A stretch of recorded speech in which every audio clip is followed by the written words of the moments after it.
Hello and welcome to this special episode of Dice Friends. After the Flood, Strandlines is a series of personal, one-on-one backstories for each of the characters from After the Flood. You don't need to have seen After the Flood to understand what's going on, and these stories don't have any spoilers for that campaign. Each runs from about 20 minutes to an hour, and we hope you enjoy them. I enjoyed writing them.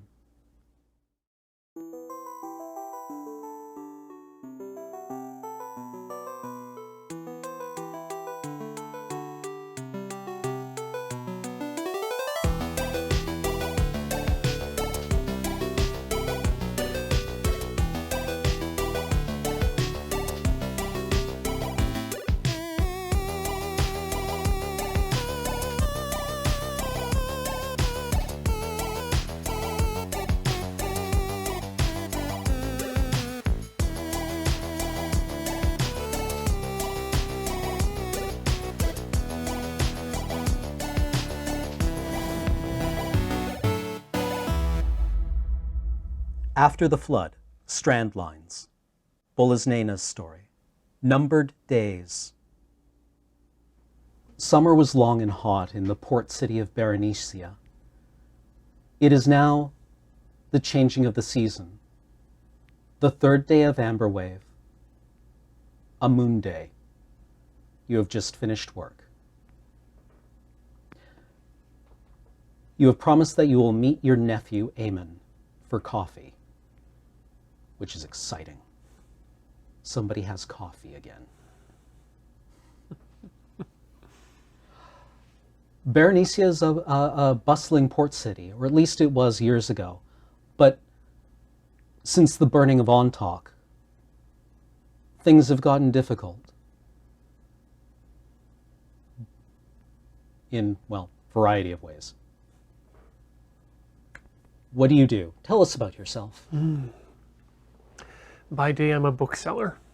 I go out and try to meet ships as they arrive, try and gather what knowledge I can, and gather what's more difficult to find, keep a hold of what's more difficult to find, and pass along what duplicates I have. Business is good. Refugees have been arriving in town carrying all kinds of stuff, and they've brought books to trade for, well, the things that they need. So you've found some interesting curiosities, although a lot of them have brought just plain tat with them. The cafe that you have agreed to meet Eamon at overlooks the city's enormous public park, which has slowly been transformed into an enormous refugee camp over the last season. The tents and shanties are laid out with actually impressive precision. The city council has been as receptive as it can be, reasonably, and has tried to maintain some sense of public order in this sprawling town that is kind of taken up residence inside of it. You find Eamon waiting at a table. He has bought a pot of coffee for you to share, and there are even a couple of pastries on a plate. He notices you as you come in. Uncle! Over here. Eamon, such extravagance. What can I say? I got a bonus at work today. Well, it's been a while since I've had, good coffee is the coffee you can find. Yeah, I know. Don't tell anyone, but it's actually kind of shit.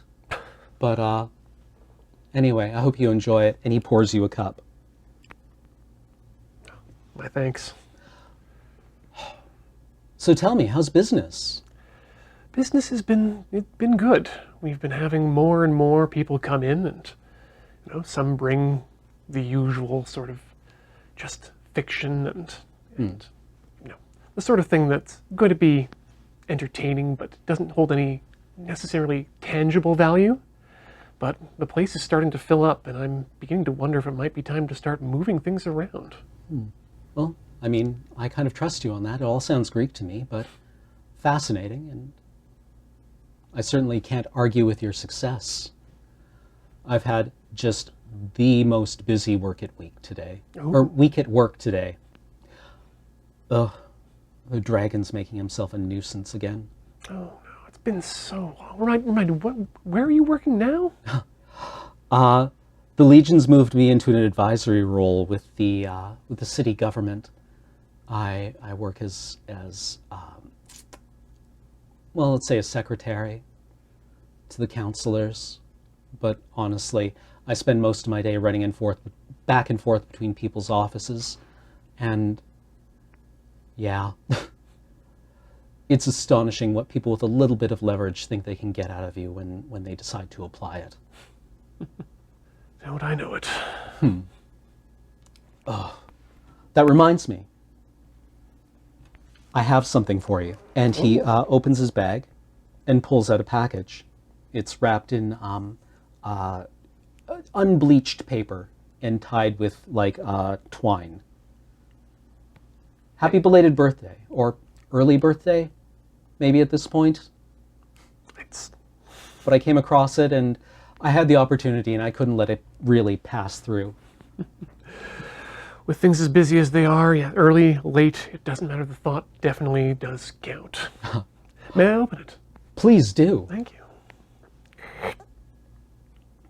It's a book. I see. Do you want to examine it? I would, yes. Okay. It is actually, give me an investigate roll. Yes. If you apply your bookseller's eye to it. That would be 17. All right. It's a blank journal, but kind of expertly made. It's leather bound with a really nice, heavy stitched spine. The paper is like you could paint on it. It's the buttery is what you want to say. The leather is buttery. The paper is luxurious. Amon, I know I said earlier about extravagance, but this is too much. Like I said, I had a busy but successful week at work. So let me pass it on to what family we have. Thank you. I was able to trade it for a stack of ration chits the size of my palm. Given the way rations are going these days, this might be better eating anyway. Oh, well, let's try not to let it get that bad. No. Anyway, Mother, I've got to check in on her. But thank you for sharing this with me. What are you up to this evening? I plan just to go back and try to absorb as much as I can from the books before they move out of my possession again. Well, which is to say I'm open. Well, maybe I'll stop in then. Have you got anything interesting to read? Oh, I have actually the most interesting actuarial tables from 50 years ago. Can you imagine how much people used to put into insurance just to make sure a shipment of coffee made it across the sea? It's astonishing. It's almost unthinkable, really.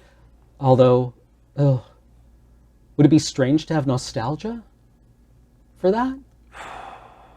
For simple commerce? I mean, as complicated as it can get mathematically.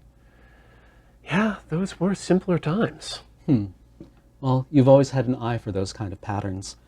I'm afraid I tend to see things, well, I don't have your eye for that kind of nuance, Uncle. But I must be going. Also, I have good news. Oh? You're going to be a great uncle. Fantastic! I can hardly believe it. In the spring. Oh. We'll let you know. Joyous news. Isn't it, though? I'm over the moon. Well, I do know exactly when I'm going to have to start this journal then.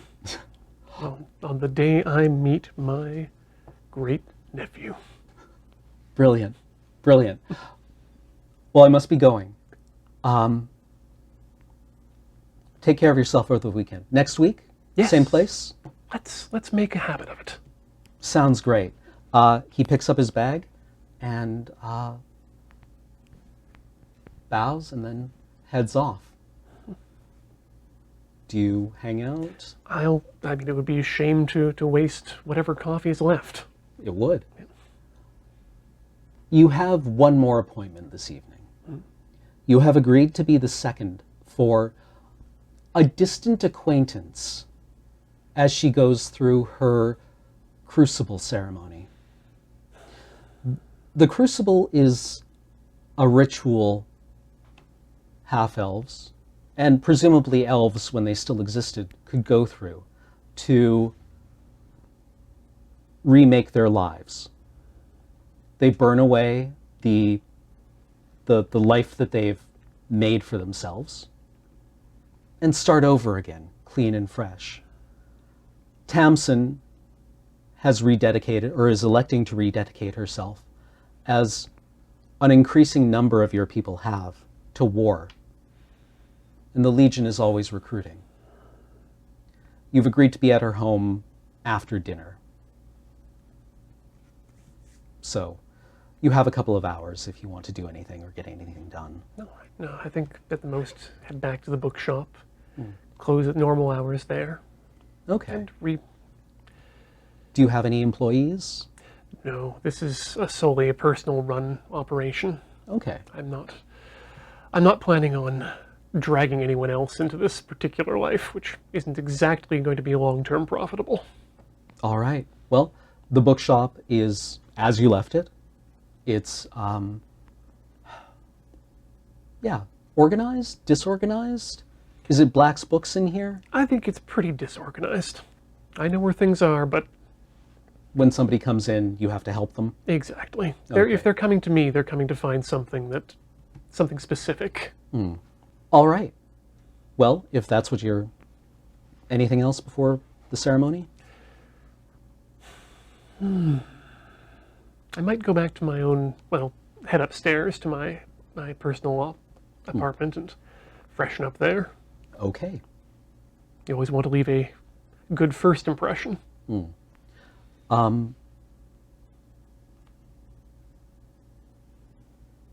The appointed hour comes, and I presume that you arrive on time? Correct. Okay. Tamsin's apartment is in the area of town that is frequently used by government functionaries. It's near the provincial capital complex, and she seems to be something of an anchorite. There just isn't a lot of stuff in her apartment.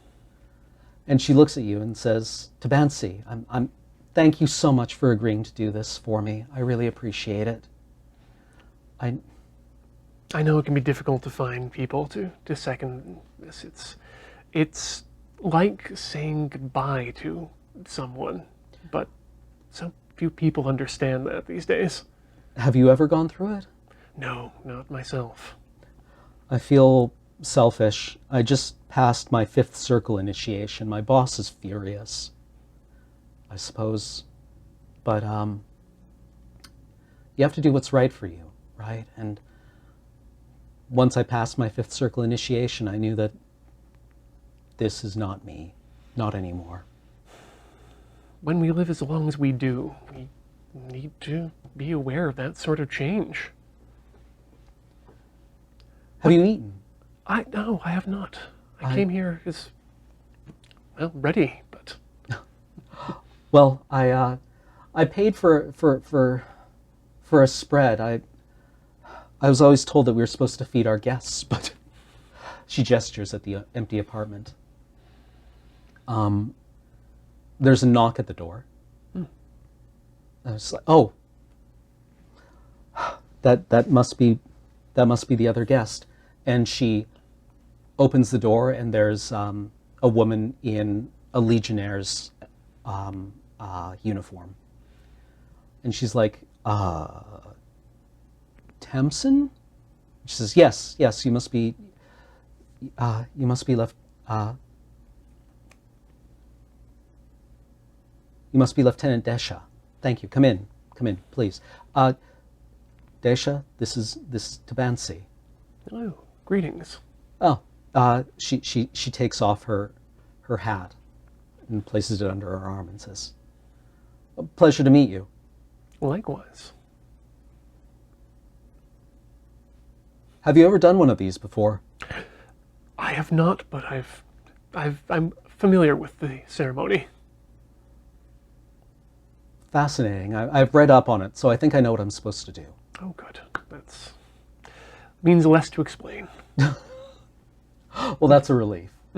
Were there going to be other guests? I was told this is usually a family affair. And Tamsin says, "Oh, no, this is everyone. We can get started whenever you're ready." All right. Do you need to eat at all? No, I've eaten. All right. Well, then, perhaps we should make the preparations. Okay. Well, yeah, I suppose so. Set out in her apartment is basically a cube of glassy, smooth concrete with one open facing, looking out into the city. It normally, when it was built, it would have insulated quite nicely, but now that the weather is getting hotter and hotter and hotter, it's starting to feel a bit like a brick oven in here.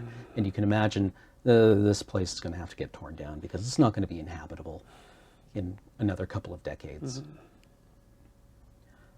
The kitchen, with its modest spread of food, things like flatbreads, hummus, root vegetables. It looks like she may have spent a couple of days' rations to just, offer the ceremonial, the ritualistic amount of hospitality here. And set in the middle of her very modest living room is an enormous brass bowl. There's a carpet laid out in front of it, and she has set next to it a stack of things. Give me a perception roll. Is 15 plus the 7, 22. There is it looks like a triple or quadruple helix of wood. It's not a sculpture. It looks like it was actually grown this way, and you recognize that as a wand or an arcane focus. There is a book that looks like a personal journal that is like stuffed with pages, and it's bound with a belt. It looks old and well used, as if it's been opened and riffled through for hours a day for decades. It's in bad shape, but it's cared for. Like the leather itself is just saturated with hand oils, and that seems to be what she's offering, or what she's going to be burning away. She places them in the bowl and looks at the two of you and says, "Shall we get started then?" I just do want to be sure, Tamsin, that you are going into this with eyes open. I know that we don't take this ritual lightly, but things aren't going to be easy for anyone in the coming times. And, well, I mean,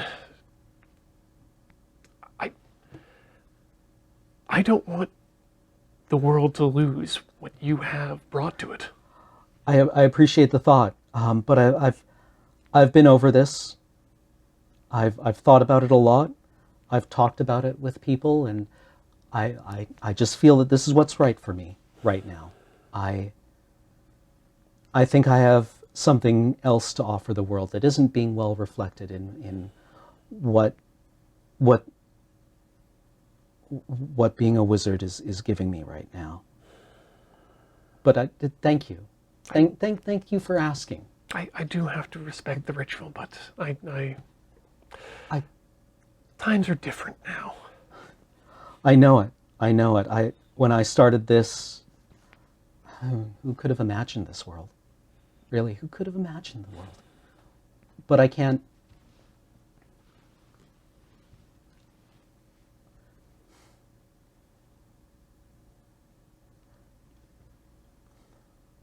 I can't keep scrying forward like this. You know, I see the future. It's inherent in what I do. And I don't want to do that anymore. And she looks over at the Legionnaire and says, I'm ready to fight now. I want to fight now. I'm ready to stand and fight. Shall we get started? Let us do what needs to be done. She takes the book and puts it in the brass bowl, and she takes the wand and puts it in the brass bowl. And from an urn, she pours oil and takes a handful of herbs from a basket next to it and puts them on top. And then looks confused and then puts more oil on top of that. And takes out a striker. And she hands it to you.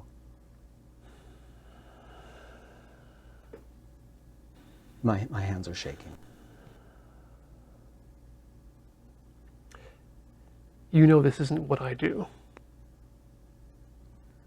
The Legionnaire looks over at you and says, I can do it.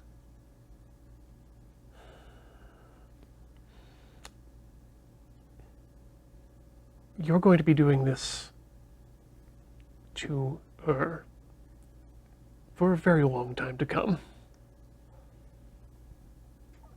Okay.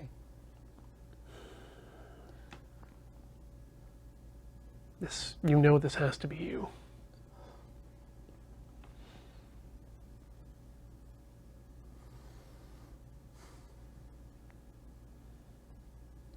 She strikes the flint. And the oil catches fire, and the herbs catch fire, and there is suddenly like a huge gout of smoke as the oils and the oils and the herbs all like flash water into steam. The fragrance is pleasant, and under it you can smell the almost reflexive smell of burning paper and ink. The kind of thing that like almost gives you like a no, please no, something bad. And she kneels next to it and watches it burn. And it burns for intensely for a little while, and then suddenly there is like the smoke dissipates as it seems like the temperature increases, and the flames, which were like flickering orange flames like from a poorly made fire, suddenly stabilize and turn pink almost, and they burn blowtorch hot, and suddenly there's nothing left. Even the heat itself is dissipated. And she looks at it and says, she like taps her hands together. I was expecting, I don't feel any different. Did it work? And the lieutenant lowers a hand to her, and she takes the hand and stands up and says, I suppose I should ask for your vow now. And Tamsin says, I suppose, yes, that would be best, wouldn't it? Get it over with right away. And she goes through the vow of the oath to the Legion and to the the government of the epistemic republic to guard its laws and its people, to place yourself in harm's way. And while this is going on, Tamsin is kind of like nodding. And she keeps nodding, not quite seeming to know if what she was is really gone or not.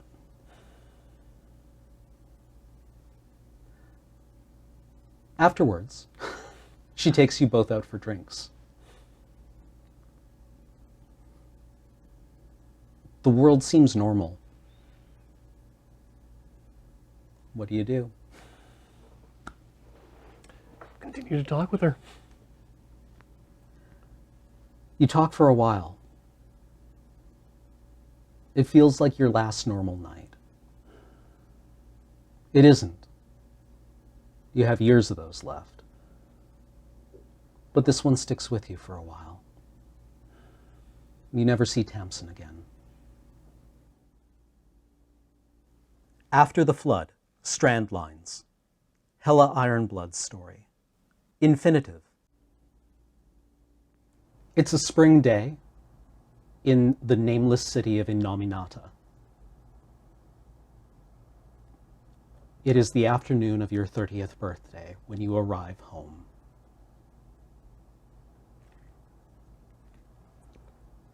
Gonna look around for my dad. You find your dad in the kitchen with an older woman that you don't recognize. She is an ancient dwarven woman.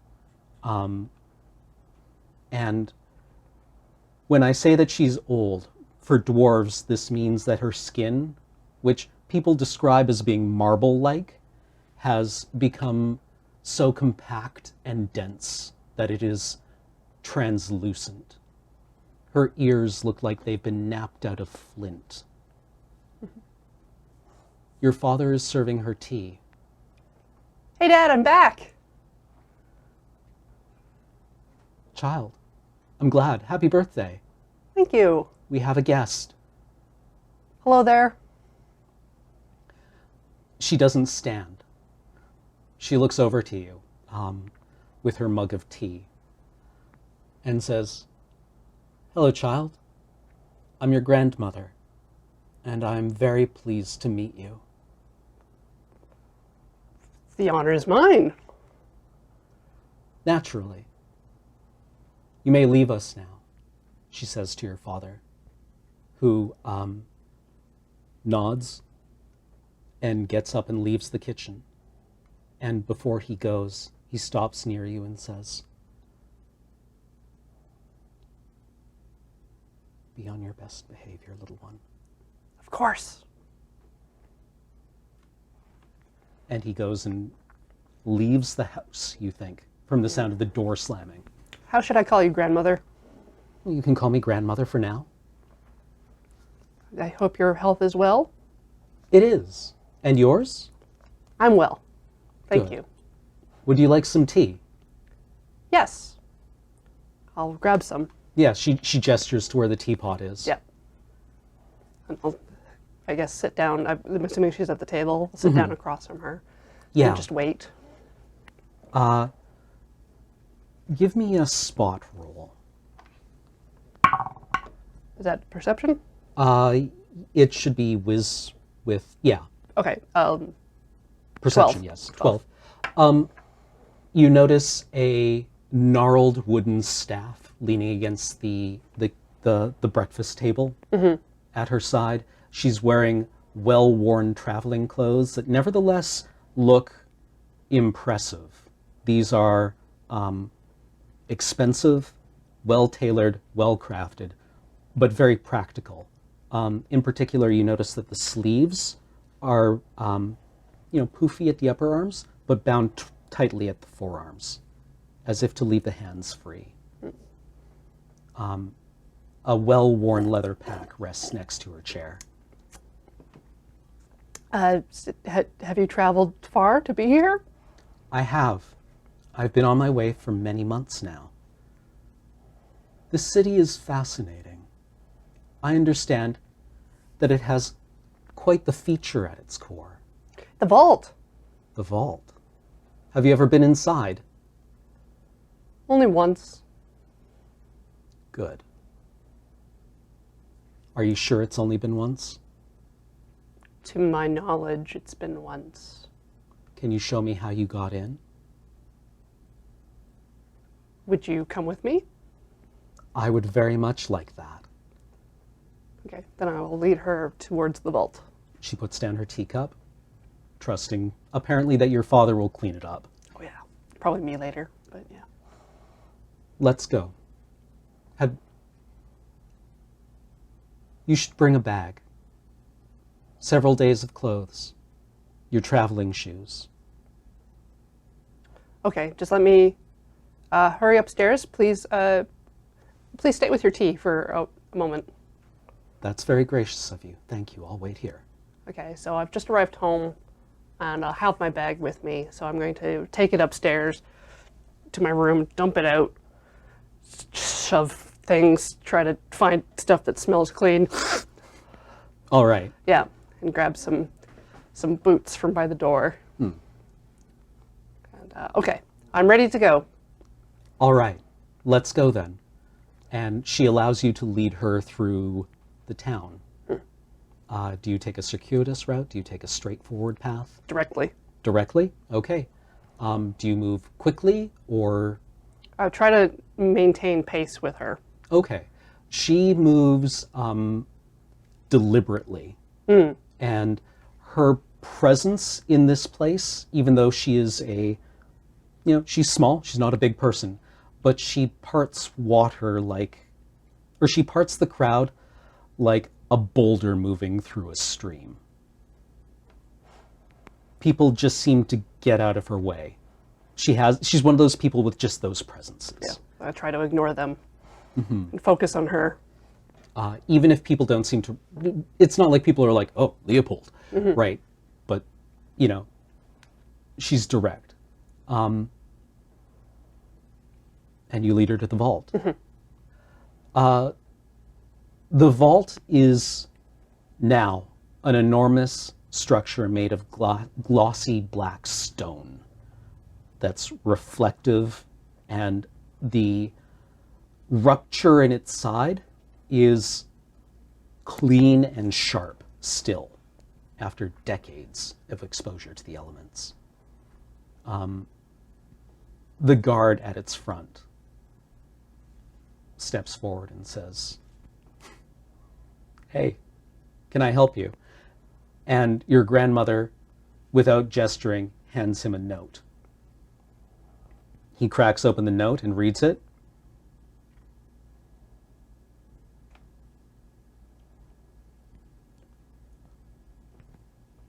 Can I try to get a sneaky glance at what the note says? Sure, give me a perception roll. 14.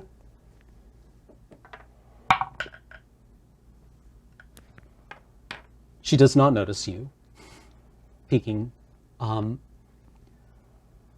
It is a brief note, and you recognize on it the seal of the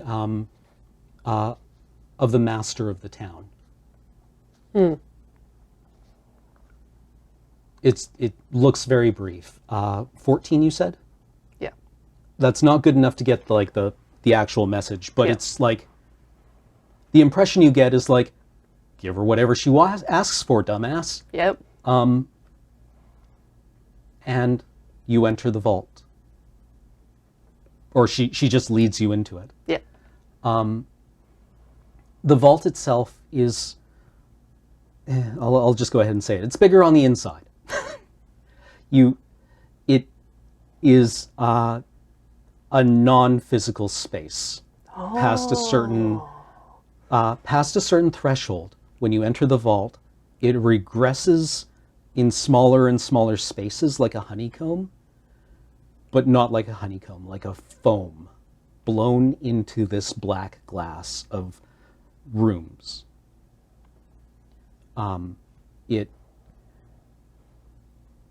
The storage space is said to be fractal, if that means anything specific to Hela. I'm not sure it does.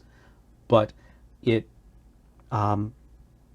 it is functionally an infinite surface area contained within a finite space.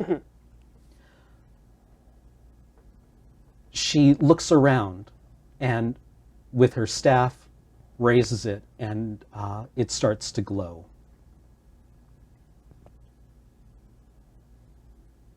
Not bad.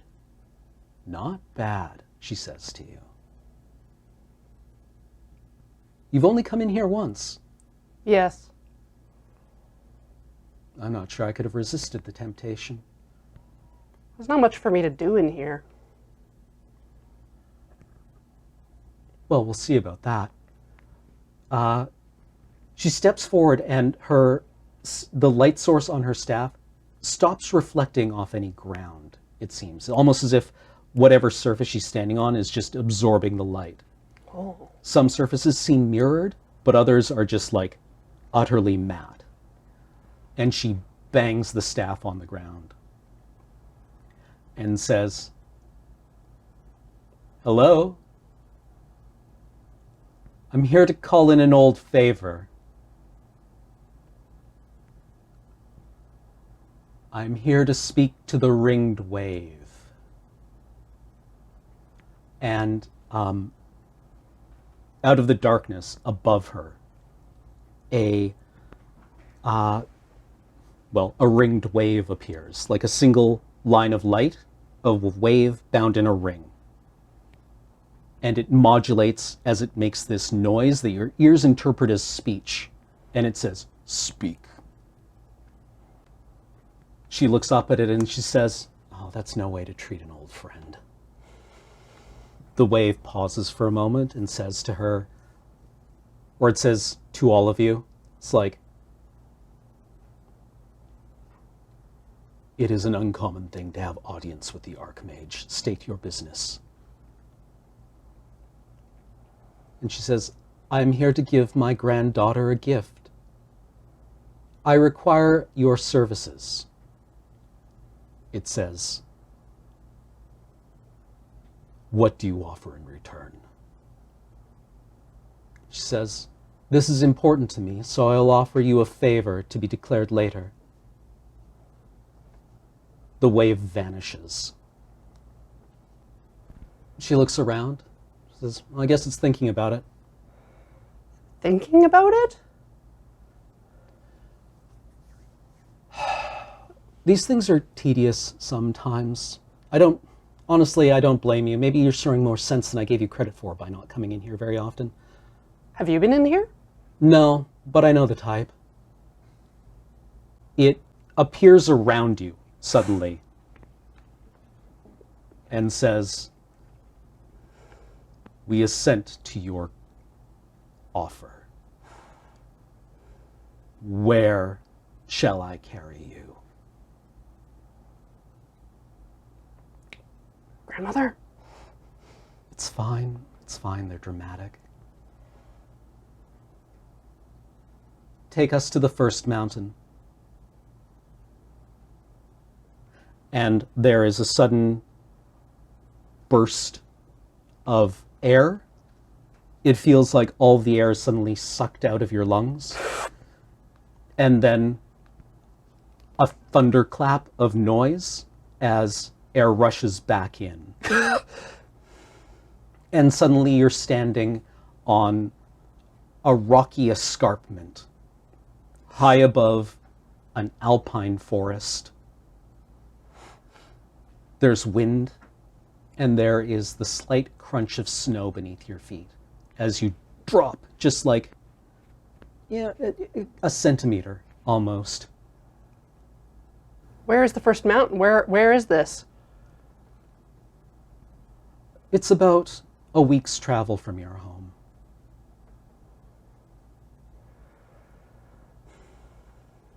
Okay. By some measures, or instantaneous travel if you know the right people. She pulls out a pipe from a pouch and starts, and a pouch of tobacco, and starts packing the pipe. I'm just gonna look around. Try It's to take it all in. Sure. Do you want to give me a perception roll? Sure. 16. The mountain is itself almost like a pile of gravel where you are now. It leads, like, you're on,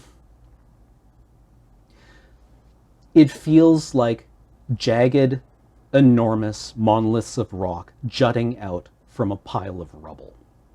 But the rock itself is huge, right? It is very much a mountain, but it isn't like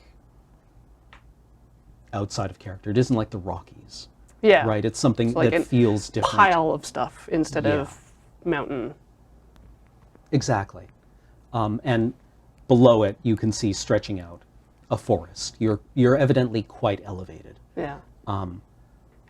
Your grandmother says, "Careful of your footing. Slipping here won't necessarily kill you, but I wouldn't recommend it. Are you feeling okay? I suppose. Was that your first teleportation?" Yes. To my knowledge. You say that a lot. Do you often have things that you don't remember happen to you? Well, you asked if I was certain it was the first time, and I'm not certain. That's a very fair answer. I was really more curious if you might have been omitting something from your dear old grandmother. No, I wouldn't. I believe you. She draws on her pipe and blows like 2 jets of smoke from her nostrils. All right, this way. And you notice with that roll that there is actually a bit of a path that she follows. I follow where she walks, trying to stay stable. Give me an athletics roll. 19. Oh, you're easily able to keep pace with her. She's a bit old. Yeah, but you know that there are times when you could slip maybe a bit. Not that you're going to fall off the mountain by any stretch of the imagination, but you know, this is a hike, and it'll take a couple of hours to get where you're going. So you make the climb necessary without any enormous exertion on your part. In fact, it seems a bit natural to you. At a certain point, far before you reach the summit, you're trekking through kind of a crevasse in the mountain, a split in one of these enormous rocks. And she says, "Well, here we are. I want you to look around and tell me what you see." All right, perception. 17. The rock here is split open. And it's not even rock in the way that you think of it, as these gray, like, boulders that you might find pushed up from a field. This is almost like pages of a book, in that they seem smooth and flat and plainer. And here they've split apart. And what you see, examining them closely, is the imprint of living things. Yeah, I'm going to rub my hands all over that. Yeah. Yeah, just trace the patterns. Do you have nature knowledge? No. Do you want to roll it anyway? Sure. See what you can intuit? So just 20 plus int. 12. You think these are sea creatures, but they're unlike anything that you've ever heard about before. They're too big. They look like insects, but they're too big for land, anything that would crawl on land. They would have needed water to support them. You see feathery limbs or antennae, hard carapaces, the suggestion of gills on the side of what might be some kind of fish, although it's not like any fish that you've seen. Maybe it evokes some kind of cave animal. Grandmother, are these bones, are these animals as old as these rocks? Exactly as old as these rocks. What can you tell me about them? They're dead. Yes. They're old. They're very high up. There's no water here. What does that tell you? That's all good. Either there was water here or these rocks were where water was. Do you see any water around you, child? No. Can you imagine when this place could have been underwater? Everything would have been underwater. Very good. Keep looking and tell me what you find. Okay. Should I move like further in? Yeah. All right. I'm gonna keep looking at the walls and Okay. moving in. Give me another perception roll. Nat 20. 21.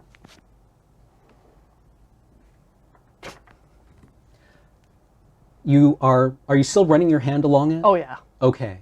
You are tracing the graceful line of what looks like a plant, some kind of aquatic plant. When you run across what is unmistakably a handprint. And it is so familiar to you that you almost don't notice it at first because you're running your finger along this thing, and then all of a sudden your hand just slips into this imprint in the wall. So is it the same size as my hand? Very nearly.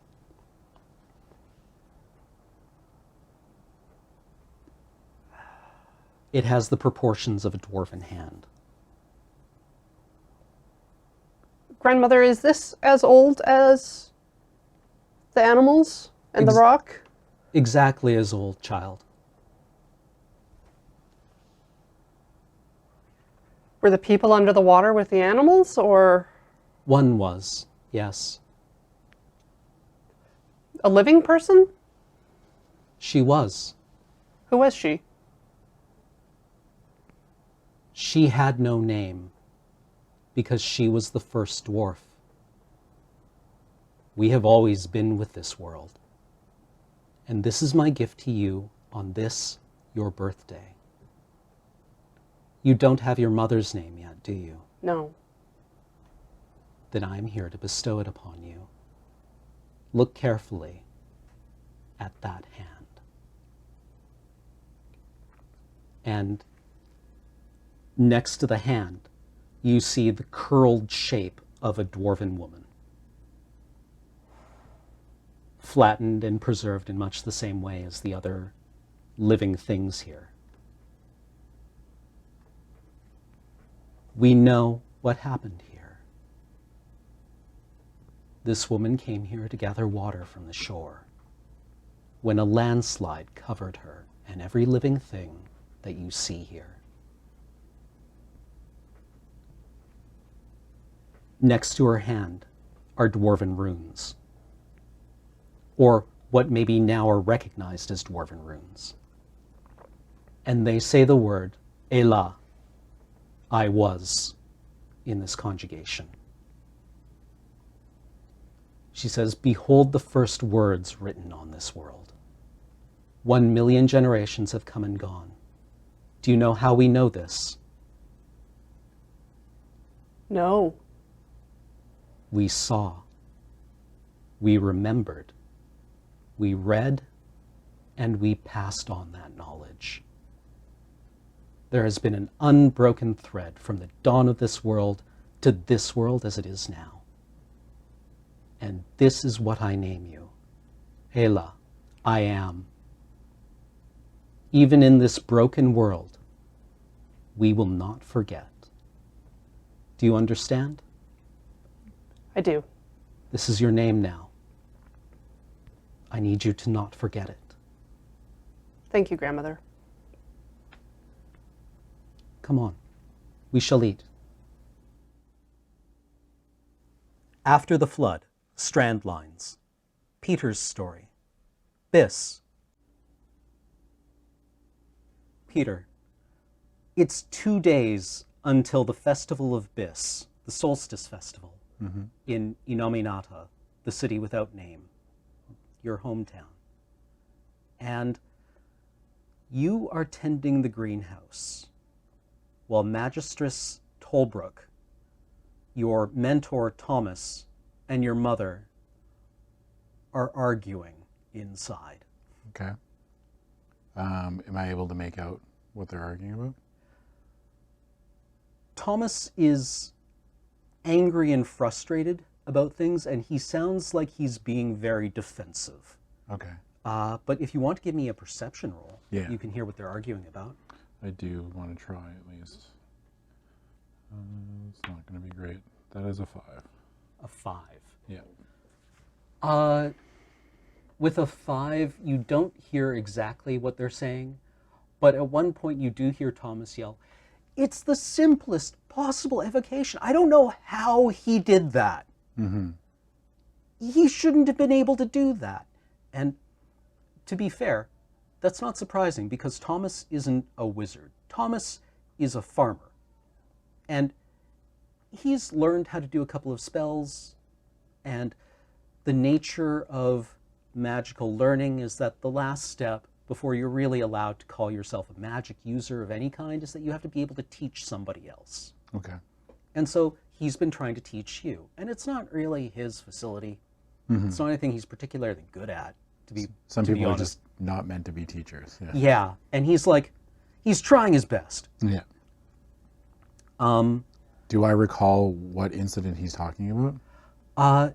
He wanted you to cast, just a light spell. Mm-hmm. Just use light. And it went wrong. Okay. Sometimes when you're casting spells, things go wrong. And there was a large flash of light, and then there was some fire, and it got all put out. It's fine. Mm-hmm. No one was hurt. But then the Magister came out, and she told you to maybe go work in the greenhouse for a little bit and tend to the plants. Okay. While she got things figured out. Mm-hmm. How do you feel about working in the greenhouse? The greenhouse is where they grow like a bunch of the special herbs and plants that magic users need before they fashion their arcane focus that really takes the place of most of those things. So it's kind of busy work. I feel like Peter is especially Peter growing up, was any excuse to not be learning magic Okay. was his thing. Like he took any excuse at all just to be like, I don't want to be in that classroom or in that room with my mentor. It's just boring and I don't want to do it. And who needs it? Like, Okay. Kind of thing. It's kind of the middle of the day. Mm-hmm. There's snow falling on the glass roof. Okay. Typically, sometimes taking care of the greenhouse means getting up on the roof and brushing the snow off so that it doesn't, wind up covering all the light. Yeah. But right now you're just inside kind of like watering and weeding Yeah. a little bit. I'll do that for as long as I can. Okay. Again, actively, and maybe even like if somebody is going to call for me, I'll just like actively ignore the first couple times. You know what I mean? Like to pretend like, oh, Right. sorry, I didn't hear you, but Peter definitely heard. Like if somebody's going to come after me, Yeah. like you know what I mean? Yeah, from inside you hear Thomas yell like, "Peter!" Yeah. I let it like run like 3 or 4 times before he like finally drag my boots out of that greenhouse. Finally, after you ignore him once or twice, Magister Talbrook Yeah. just comes into the greenhouse, Okay. and she like comes up next to you and says, "It's time to come inside, Peter. You're not in trouble. It's okay." Well, then what were you arguing about? If I'm not in trouble. Thomas is just frustrated, and I think we've come up with something that will work for you. I mean, I guess, yeah. I mean, I don't have a choice, right? Not anymore, no. No, I don't. So I guess, yeah, let's go. Okay.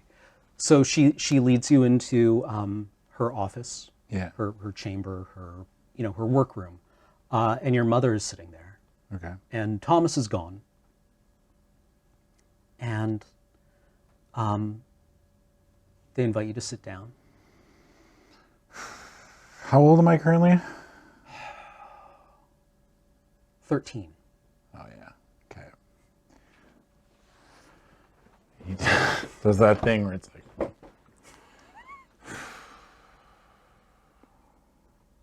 Okay. Your mother says, well, Peter, I think everything's going to be all right. Okay. For who? For all of us. So you. Peter, don't be like this. All right, fine. Yeah, great. Cool. Look, I don't know what happened. All right? If I'm in trouble for that... I believe you. I believe you. I believe you. Okay? All right. We're all just trying to work for a solution here. Mm-hmm. Do you want to hear it? Well, I don't have much of a choice, so... Magister Tolbrook says, we think it's time for you to do your wilding ritual. Okay. And I think it's time for you to do it now. Right now. Right now. It'll take 3 days. All right. Give me a wisdom save. Okay. 6.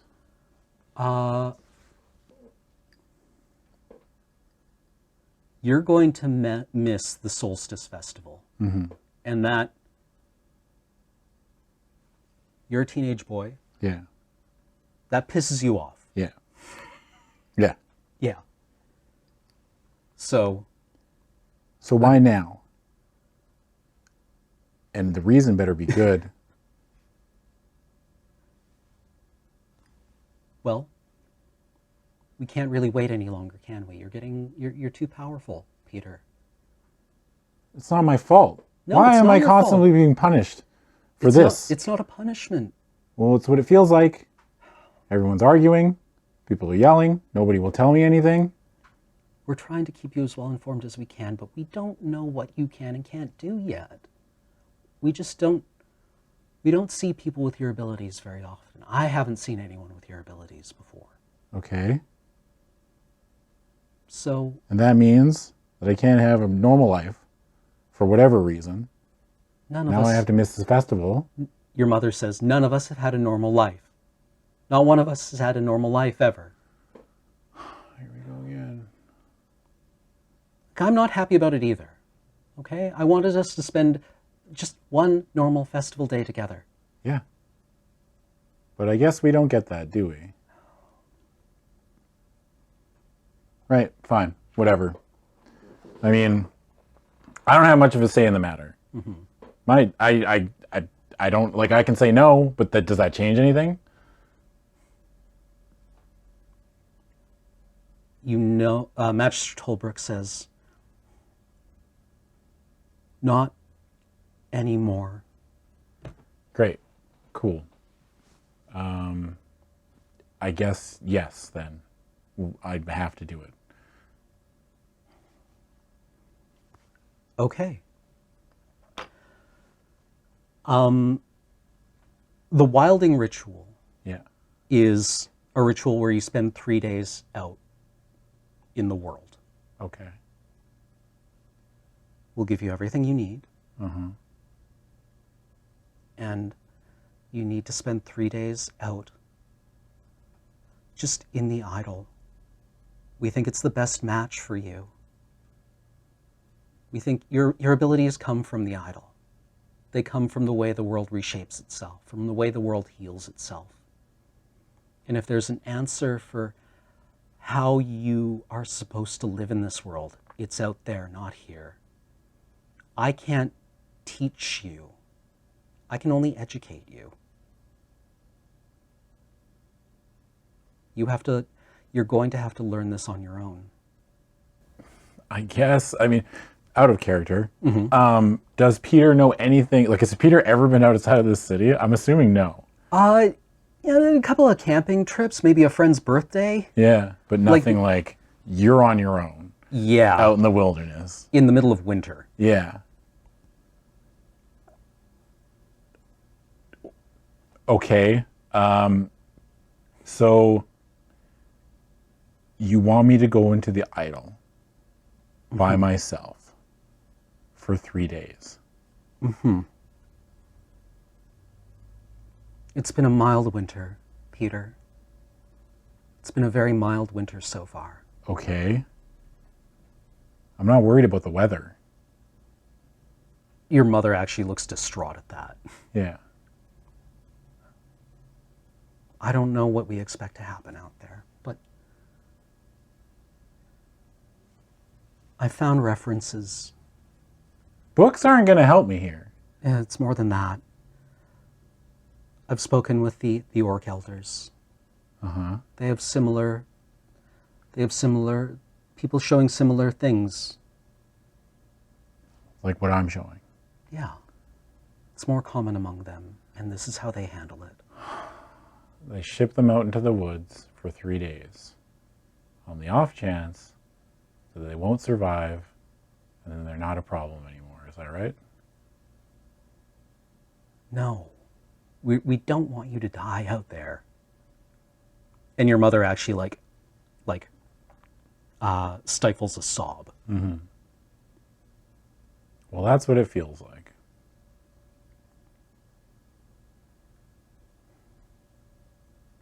But if it's got to be done, it's got to be done. I can't just sit here, can I? That has never been the option. Yeah. Yeah. Great. Cool. Really glad that I have this gift. It's wonderful, isn't it? We don't know. Am I the only person in my family to have this? Yes. Yes. Do you have siblings? No. No? Okay. One and done. Okay. Yeah. That was pretty basically it. Yeah. Just Okay. one single kid, and then that was it. It's never So- shown up. I guess it's never shown up in any of my family tree at all. It's just like all of a sudden it was like Yeah. there's Yeah. one.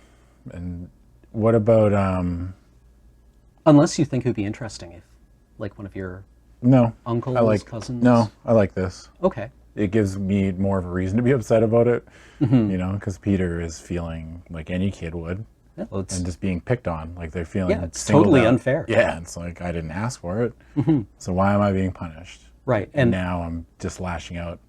like literally everyone else who learns magic in your hometown Yeah, does so voluntarily. yeah, And they choose basically what they want to learn and how they learn it. okay, Except for you. yeah.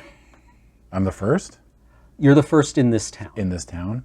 Maybe the first in this generation or in a couple of generations. Yeah, But what you have is very like, it's literally called wild magic, right? Like, yeah, you come from,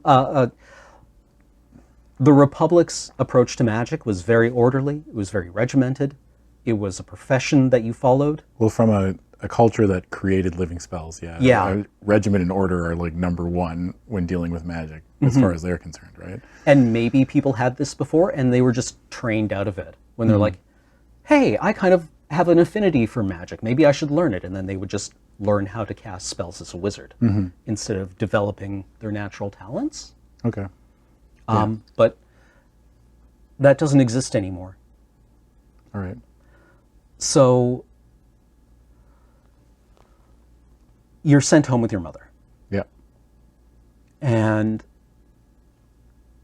together you pack several days worth of clothes, heavy clothes, mittens, boots, scarves, hats, all the good stuff, all the heavy stuff, until you're feeling like, this is quite a lot of stuff. This is more stuff than you possibly need. Yeah.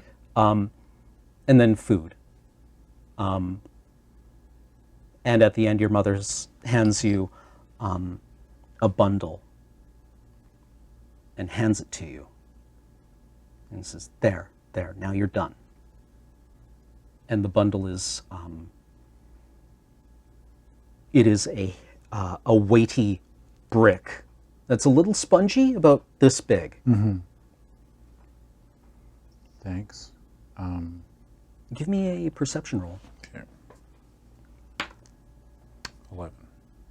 It's the solstice fruit cake. Ah. Yeah. Like, it's not a slice of it. It's just the whole thing. Yeah. Mom. I'm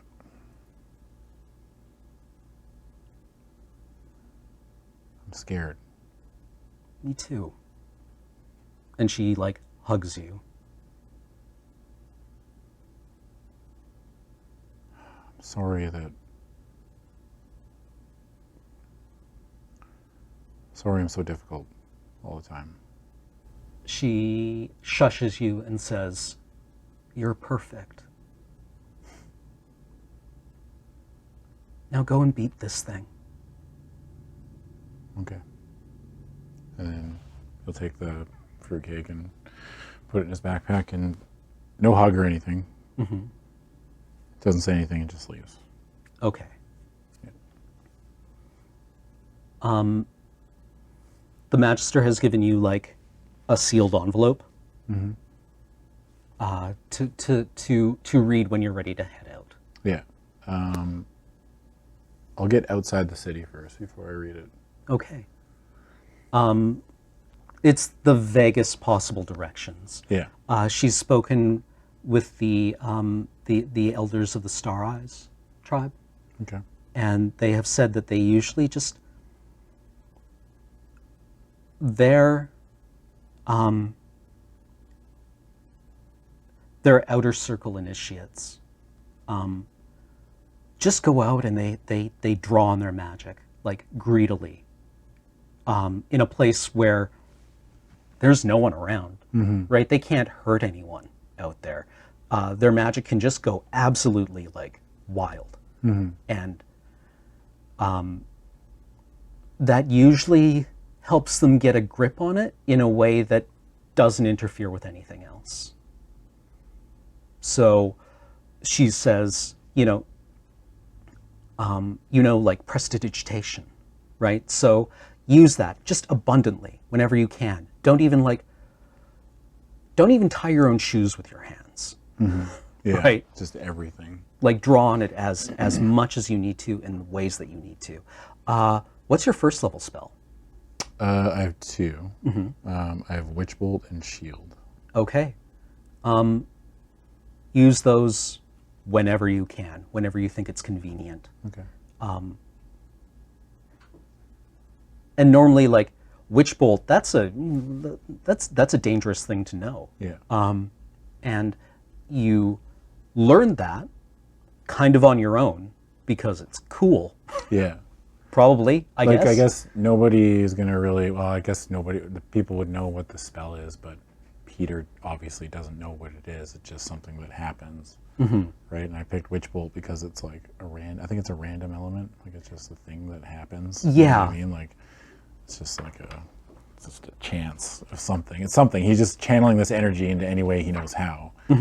And it just happens. Right.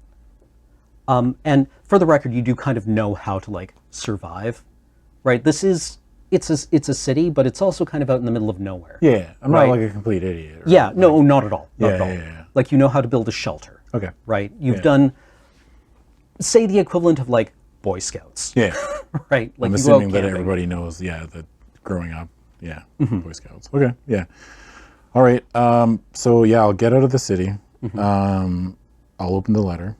Okay. I'll read it. It's that. It's just that, just explaining, like, you gotta just go out there and just do your thing. Yeah, draw on it until you're exhausted. Okay. And as you're leaving the town, you can see people bringing in, like, Byss is a festival where it's the shortest day of the year, or the longest night of the year. And the idea is that you keep a bonfire burning all night. Okay. And it's like this big, happy festival with lots of music and dancing and singing and feasting. And you burn out the night. Mm-hmm. And then the sun comes back. Okay. And then everyone like goes and sleeps it off. Yeah. Right? Yeah. And so people are like, it's also kind of like a purging festival where you take all the stuff you don't need, right? All the things that you've accumulated that you don't want anymore, all the things that are worn out, that aren't working for you, are kind of like, you just burn it and it's gone and you don't have to worry about it anymore. And if you don't have anything, that's also great. Mm-hmm. But people are like bringing in bundles of like pitch is one of the things that gets burned quite a lot. And then there's also like, people have been prepping various like alchemical stuff that makes the fire burn interesting colors, and it's always kind of like really wild. Okay. So internally, Peter is treating this. I'm going to attempt to use so much magic that I can never do it again. Okay. Because he's forced, when he's leaving town, everybody's coming in, right? Mm-hmm. Or a fair amount of people are coming in, they're talking, they're laughing. They're all getting preparations for this big festival, and he's essentially being exiled into the idol during the one thing that he was looking forward to most in his young life. Mm-hmm. I am just going to try to get out there as fast as possible to get this over with. And I'm going to do things too, like if I have to move a branch, or like rather than use my hands, it's like prestidigitation. I'm going to use that to move any kind of simple whatever movement. I don't even care if people see me do it either, you know? Okay. If it starts snowing, I don't know if it works like this, but like I'll use a shield, like I'll cast shield over my head.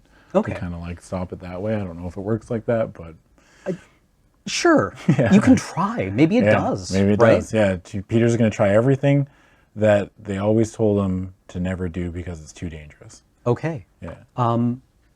So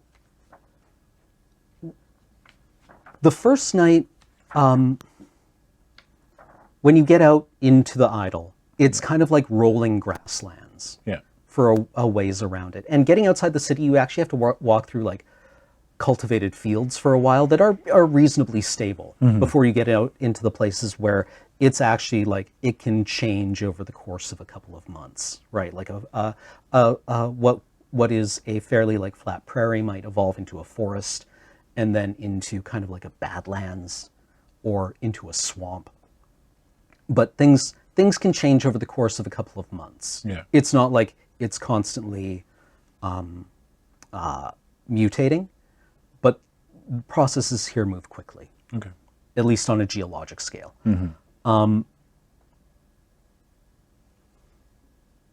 You give me a survival roll. Oof. Oh boy, these are all my like a 4.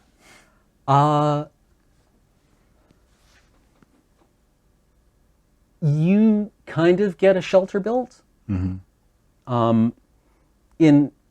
a place that it seems to you like it should be out of the wind. Yeah. I mean, when you build something that sucks, most people know it sucks. Right. I am assuming Yes. I know this sucks. Yeah, you can kind of tell fairly early on that you're like, oh, I've forgotten how to do this. Yeah. Okay. So, yeah, that's also kind of like frustrating. Yeah. But like nothing, you're not in danger Okay. here, Yeah. right? And as night falls, you can kind of do whatever you want, really. I am going to, I guess he is doing what they told him. The first night at least, he'll just keep prestidigitationing and keep casting a light, like just over and over and over and over and over again, pushing his body like as hard as he can until he basically falls asleep. Okay. Right? Like he's trying to tire himself out. Roll me, you can use first level spells twice. Yes. So roll me 2 die 20. Okay. I got a 12 and a 17. Okay. That's fine. Okay.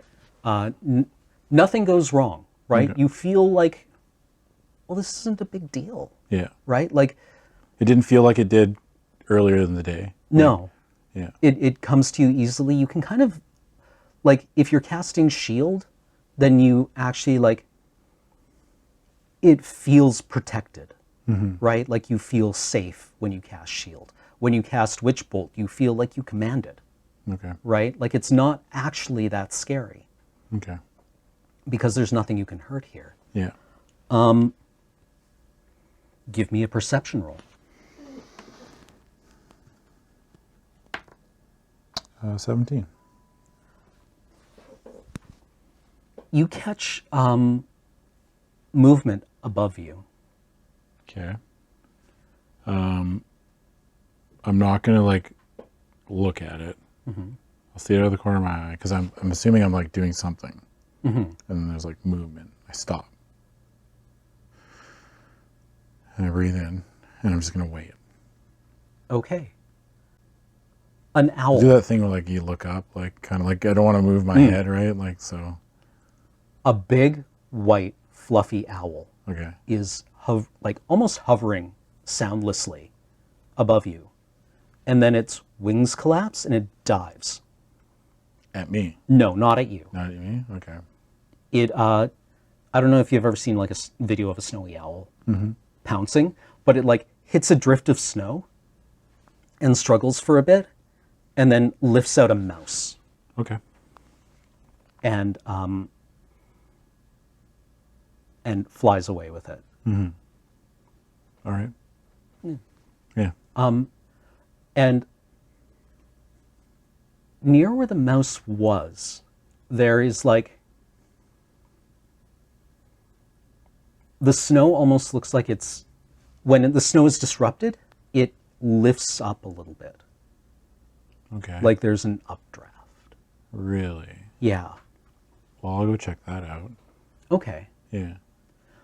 What do you do? Well, I mean, I'll walk over to it. Is it just like, is there, so it's like something's blowing from the bottom, like underneath, like under the ground? Yeah, almost like that. But like very gently, it took the owl breaking the snow to actually make enough of like break up the snow enough for any effect to be visible. I guess, can I use like prestidigitation just to like clear some of the snow away? Yeah, sure, you can. Yeah, I'll do that. Under the snow, and because you use prestidigitation instead of like violently brushing it away or like physically brushing it away with your hands, you reveal a circle made of stones. Okay. But Like it's- individual stones? When I say a circle of stones, I'm like you imagine like rocks placed in a circle. Yeah. Instead of like rocks, they are intricately wound patterns of pebbles that are definitely feel magical to you. Okay. Do you have arcane? Yeah. Roll arcane for me, please. That is an 18.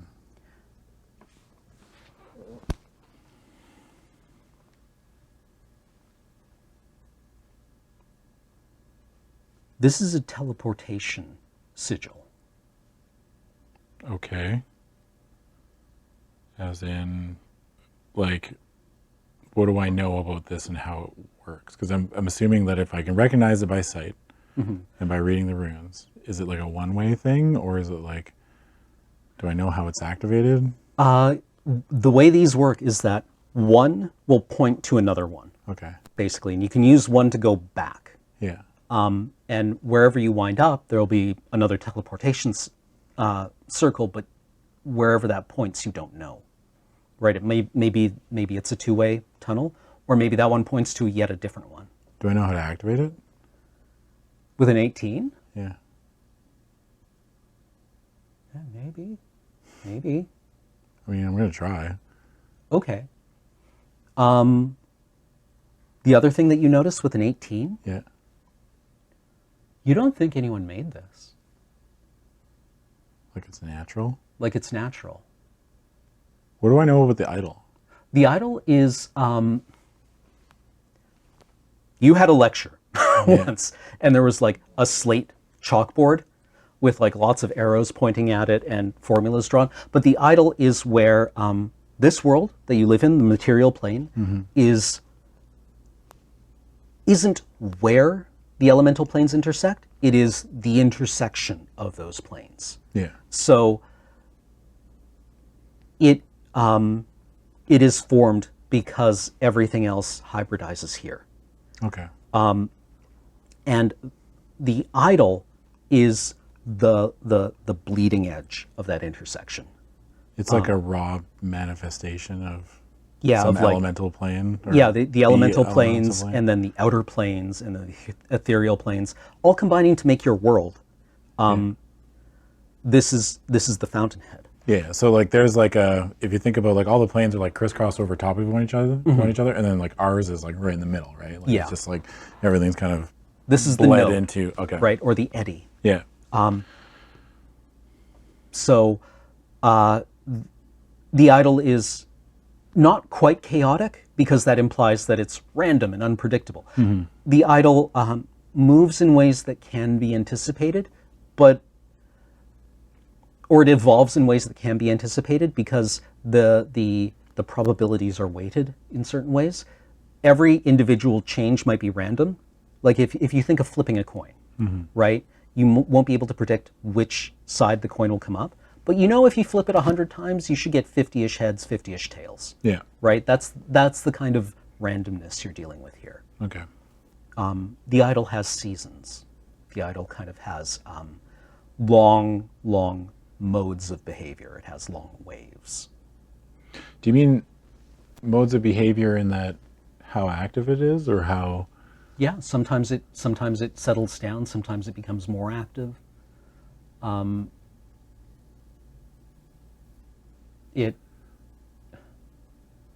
the only thing I can tell about this teleportation circle is that that's it.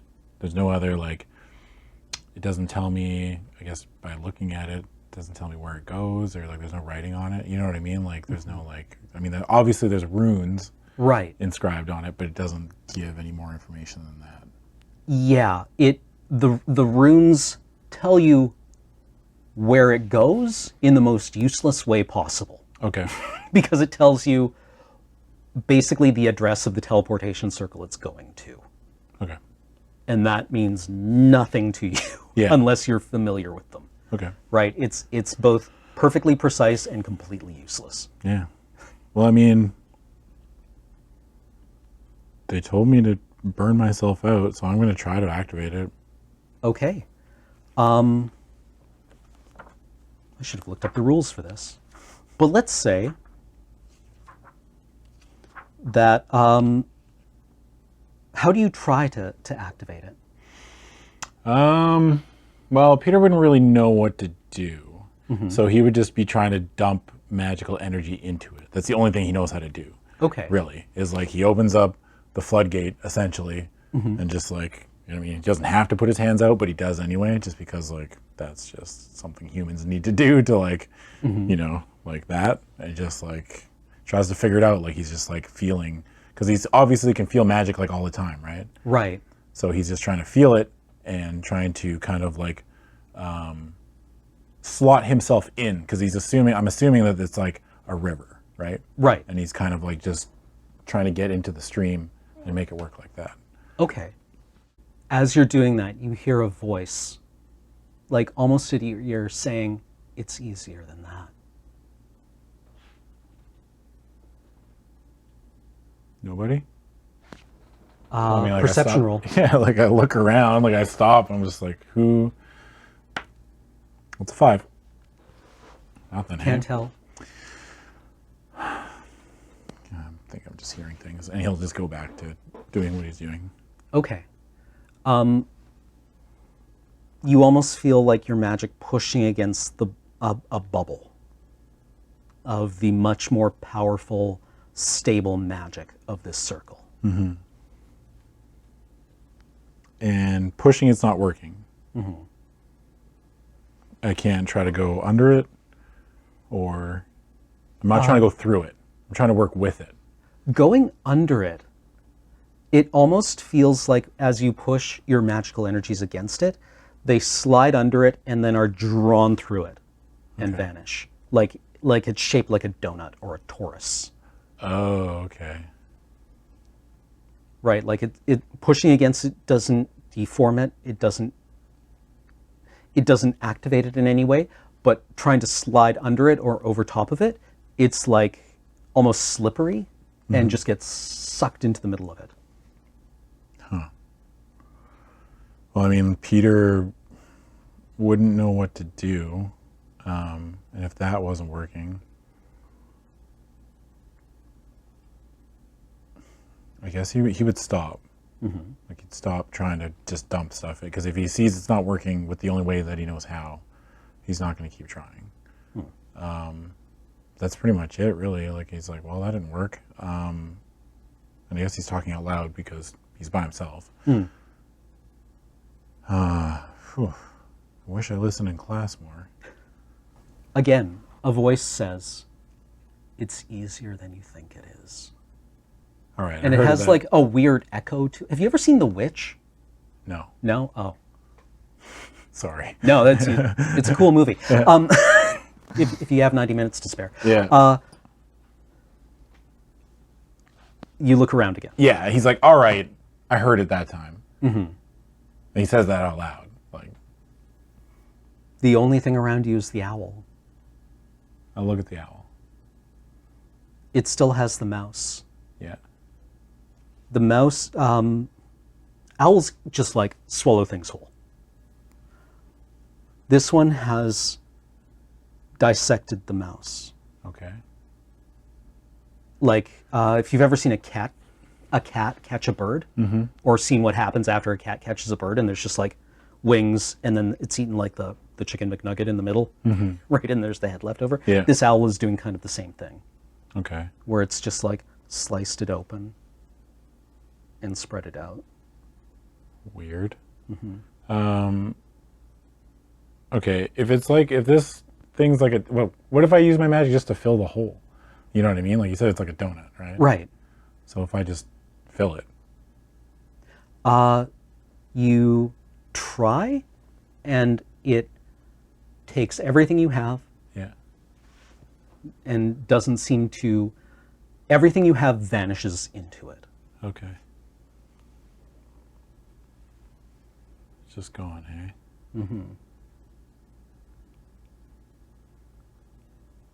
And as I assume this is kind of like prestidigitation. You're just kind of using like the force of that spell that would normally light your pipe or make a broom sweep something.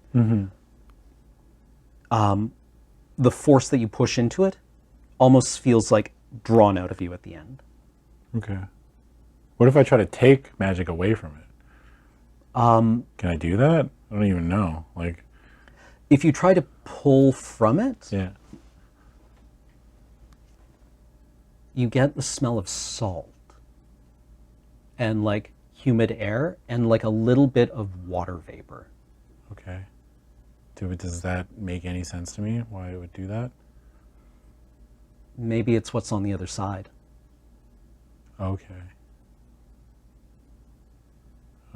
Okay, well, Peter wouldn't know what to do. He can't remember anything else other than he doesn't know how to make it work.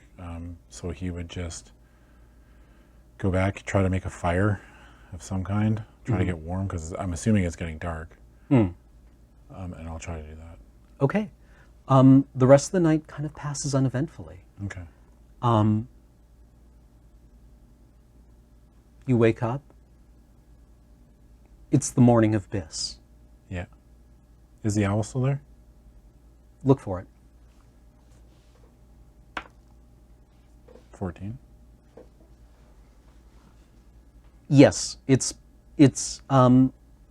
perched on on a tree near you. Is it watching me? Yeah. What do you want?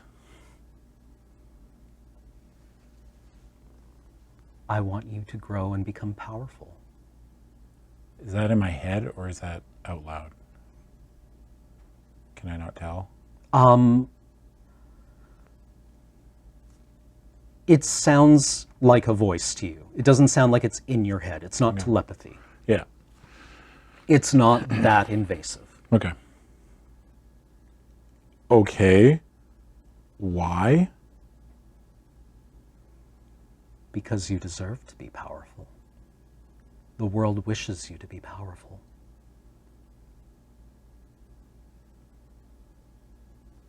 Why me? I don't understand what's going on. Why not you? I mean, I assume it's just a fluke chance, you know? Like, I didn't do anything wrong, and that the way I am isn't anyone's fault. It's just the world being a dick. It's just, some people don't have any choices over what happens to them.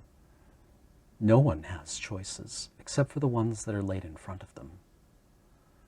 Well, yeah, I guess. I don't know what to do.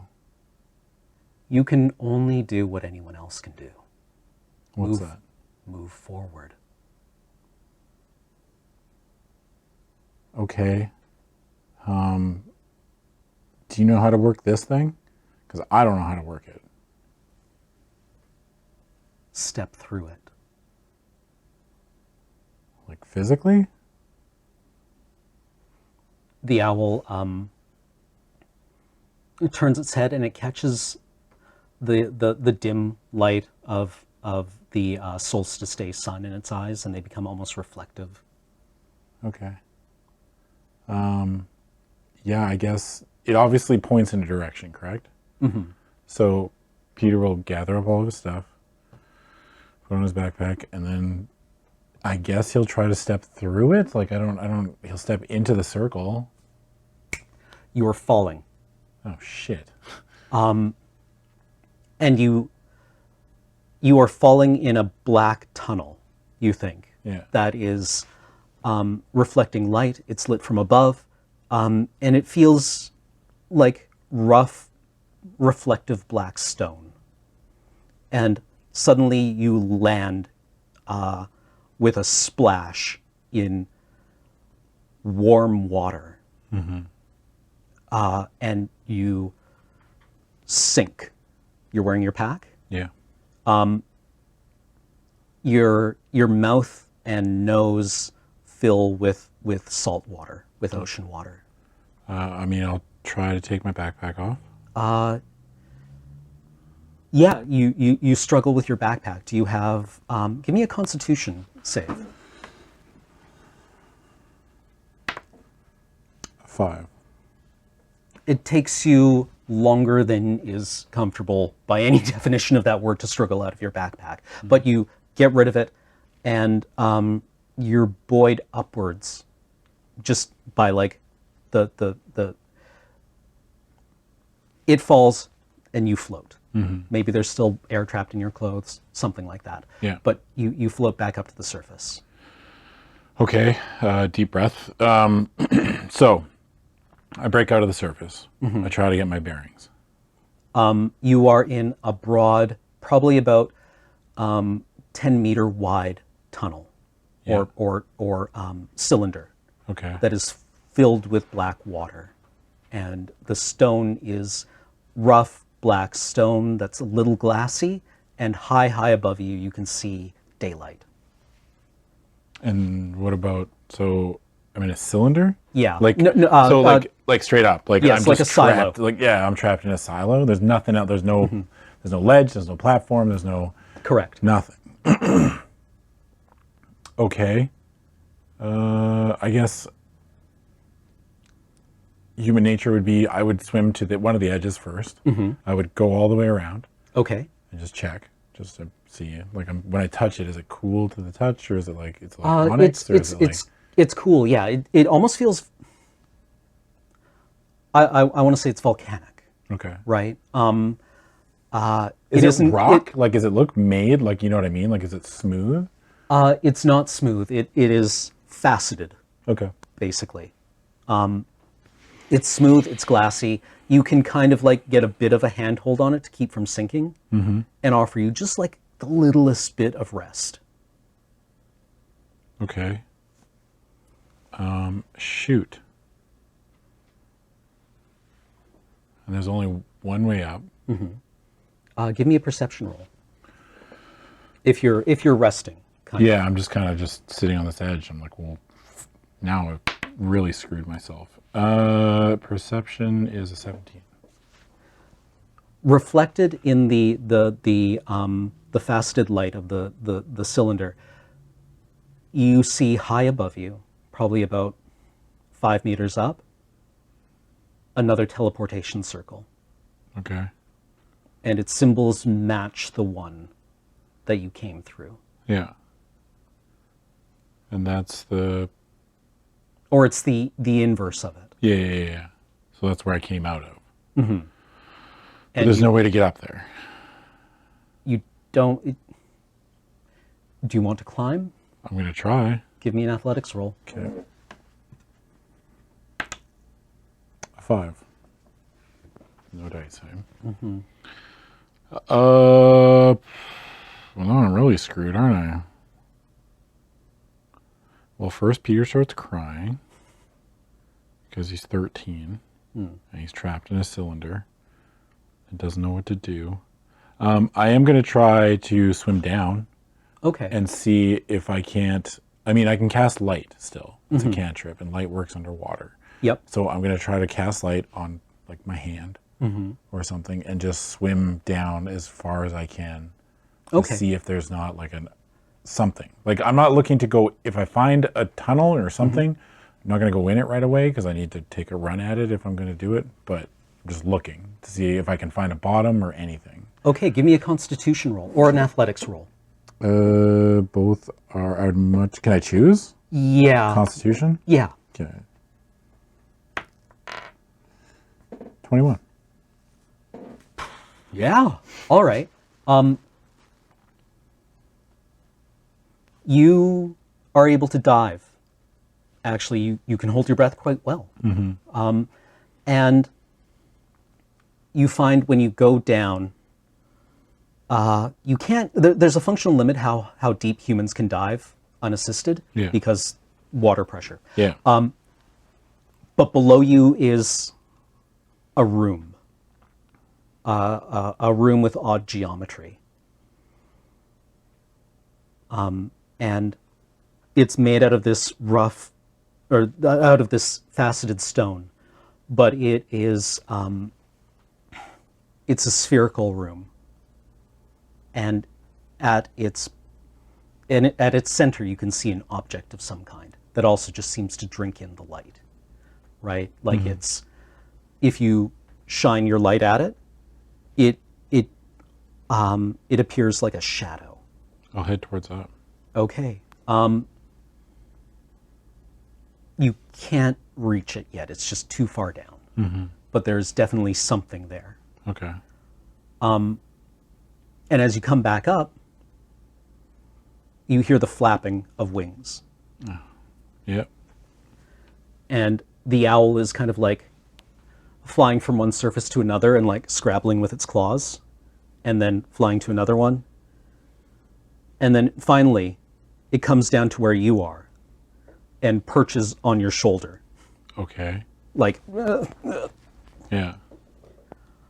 and it's kind of heavy. Yeah.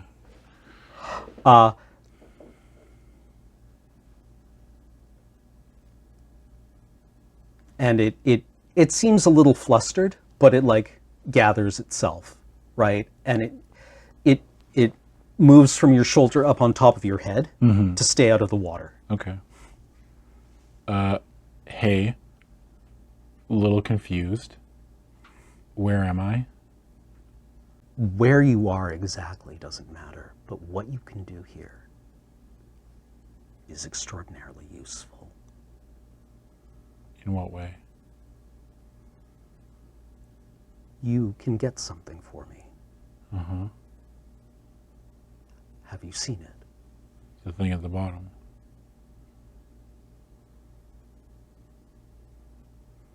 It Yeah. It says, yes, I need it. Why? Because removing it will flood this room high enough for us both to reach the circle. Okay. Well, I can't breathe underwater. I tried getting down there, couldn't reach it.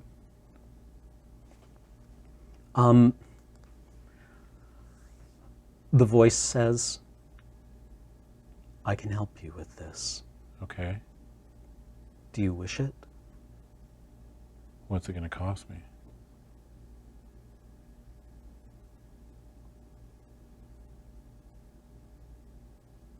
A little blood, a little pain.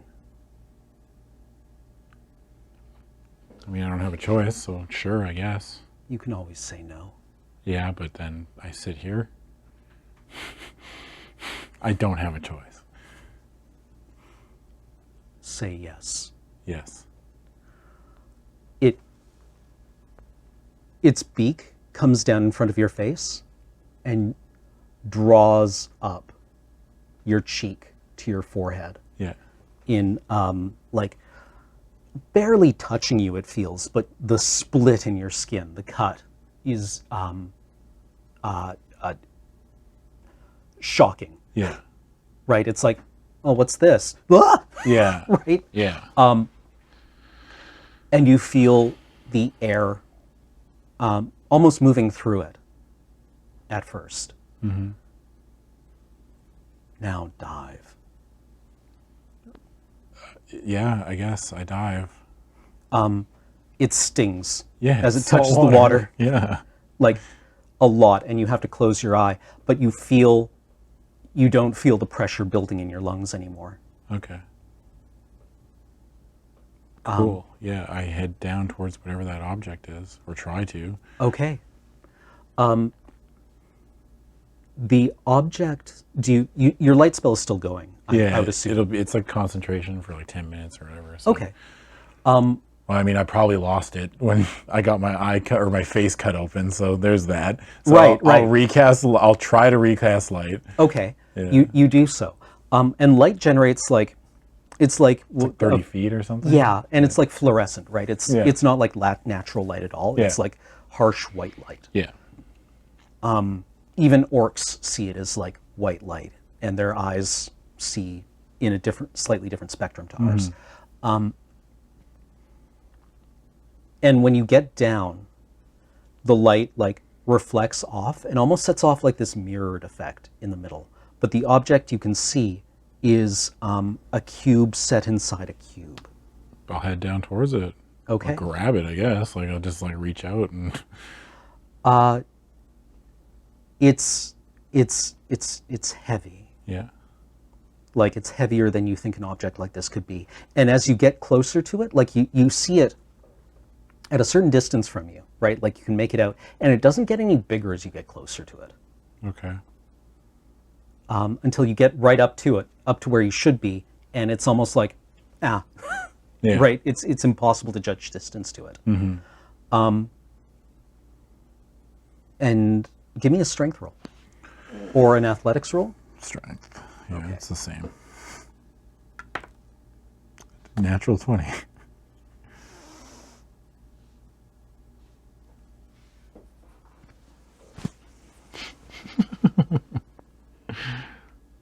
Yeah. Yeah. Yeah. So 21, I guess. Something in you, you feel, you yank on it, and it's almost like, Yeah. right? Like this, when you pull on it, it's like you can't move it. But with that roll, what happens is that something in you draws on your magical abilities, and it's like, you know, when you're lifting and you're struggling, Yeah. and the person spotting you can just be like, Boop. Yeah. exactly like that. Okay, Just yeah. the gentlest touch of your arcane powers. It's almost like oh, okay, Yeah, yeah, yeah. and it comes loose from nothing. There's nothing here, but it's like it was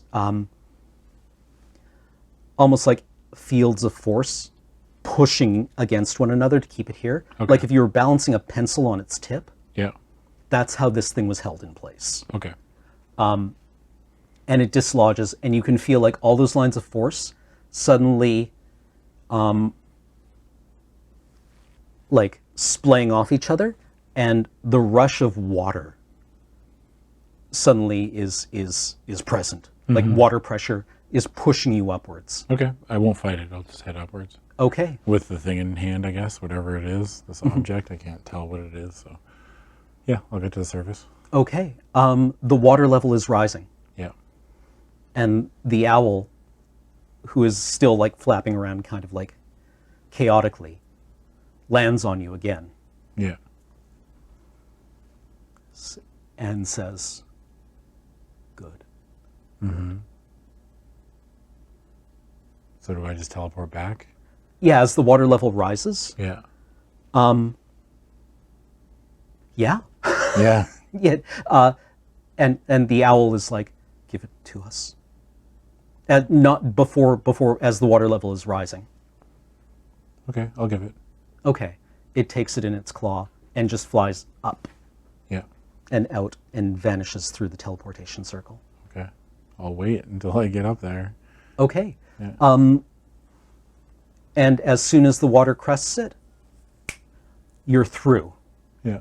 and like lying on your side almost. And the cold hits you suddenly, Yeah. and water, the circle itself becomes a pool of water and starts to flow. Oh, shoot. I gotta move. Yeah. I get up. I don't have any of my stuff.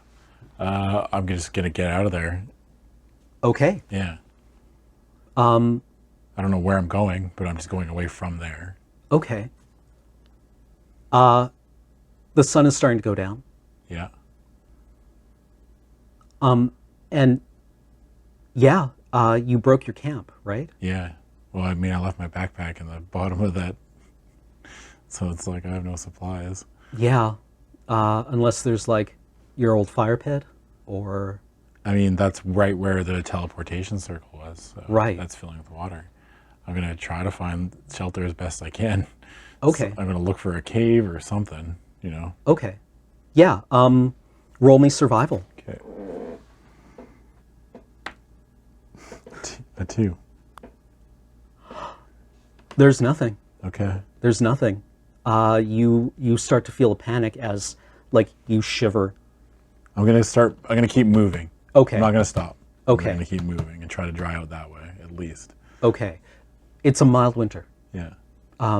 It doesn't get really cold until the month after Byss. Okay.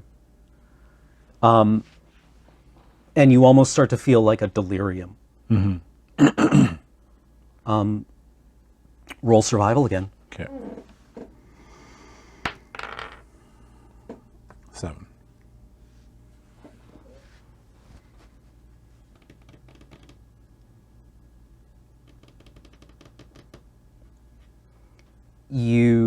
You're shivering uncontrollably now.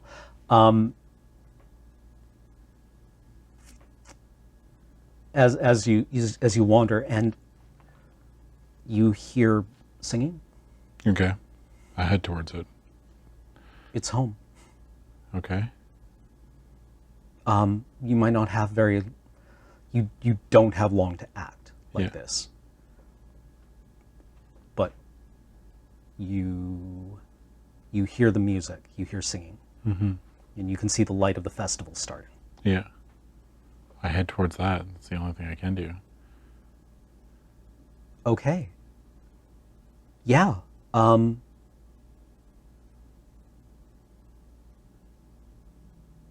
You arrive in time for it to start. Yeah. Well, I just need help. I'm dying. So. Yeah. Yeah. Yeah. Yeah. Yeah, you stagger into town just as the sun sets, Yeah. and your clothes are kind of like caked with ice. Your hair is caked with ice. Your hands are shaking. Yeah.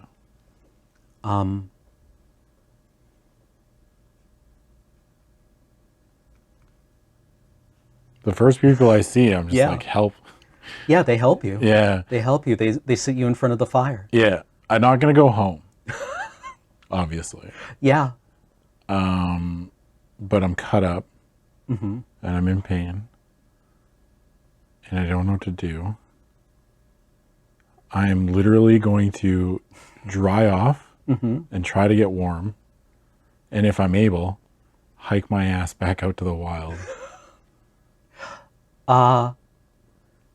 And finish this stupid thing. People recognize you. Yeah. And pretty soon your mother is there all of a sudden. Yeah. And she just like grabs you and hugs you. And Magister Tolbrook says, I'm sorry, we'll try again. We'll try again. We'll try again. I guess. Yeah. I don't say anything just because I'm assuming Peter's messed. Like, Yeah. he's in pretty bad shape. So, But you're safe at home. yeah. And you have a lot more time left to learn. Yeah. Huh.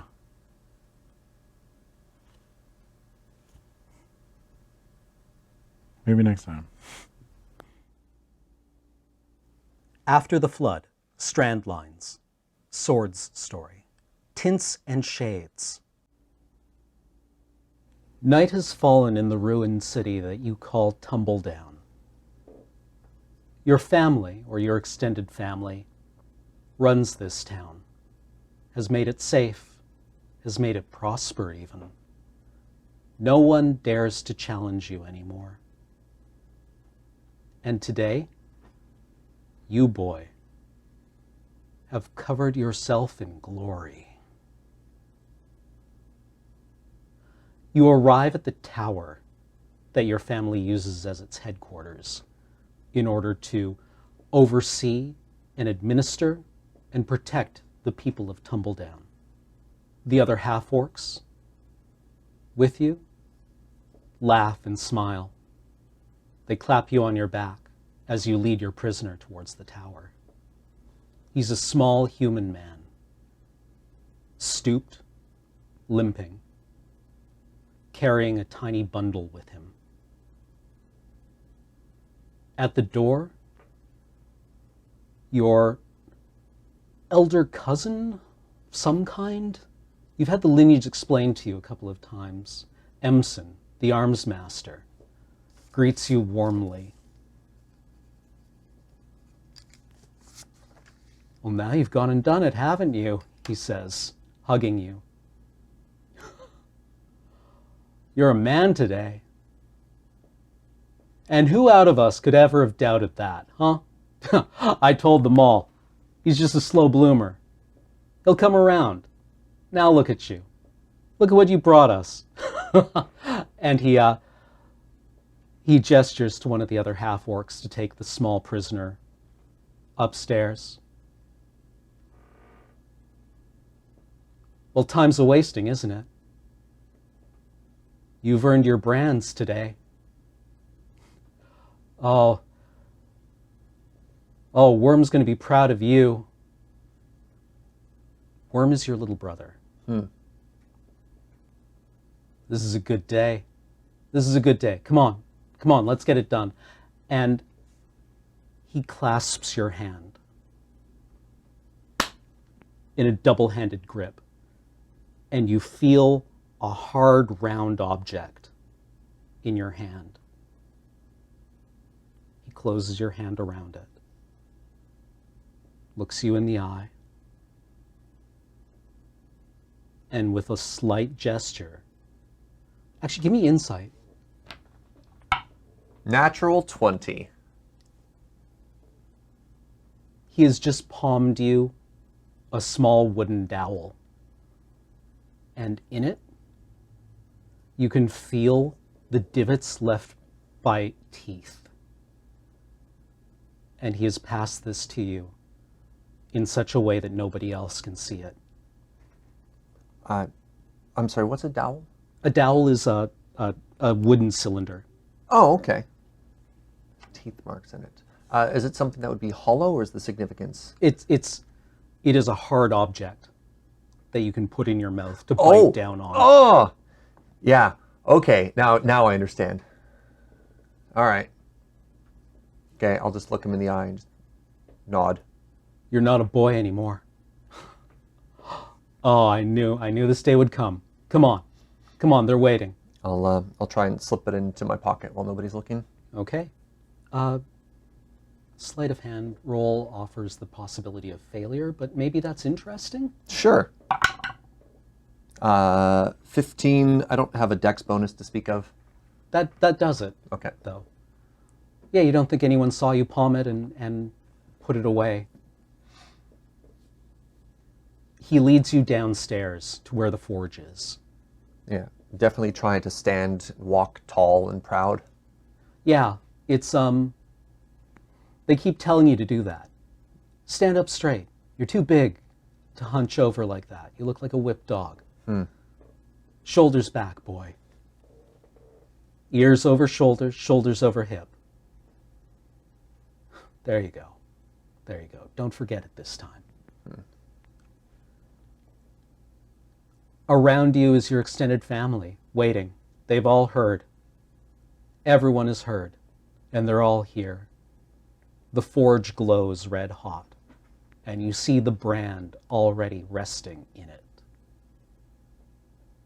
There's a table laid out.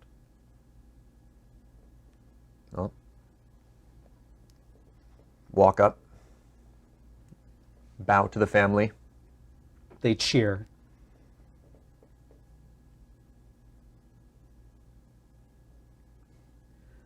One of them takes your hand, and another one takes your hand, and they pull you forward over the table. I've missed the opportunity to sneak the dowel into my mouth. All right, well, we're going to tough this one out.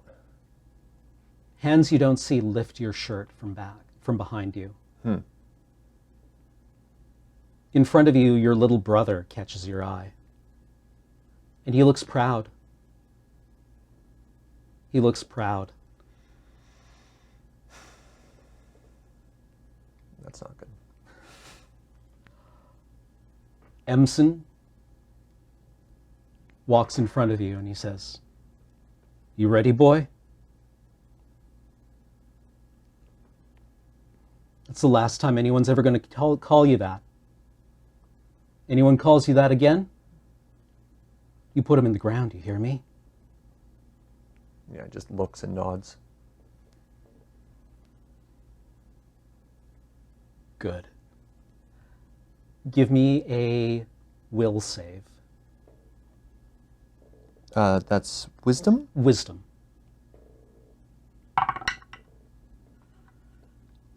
12.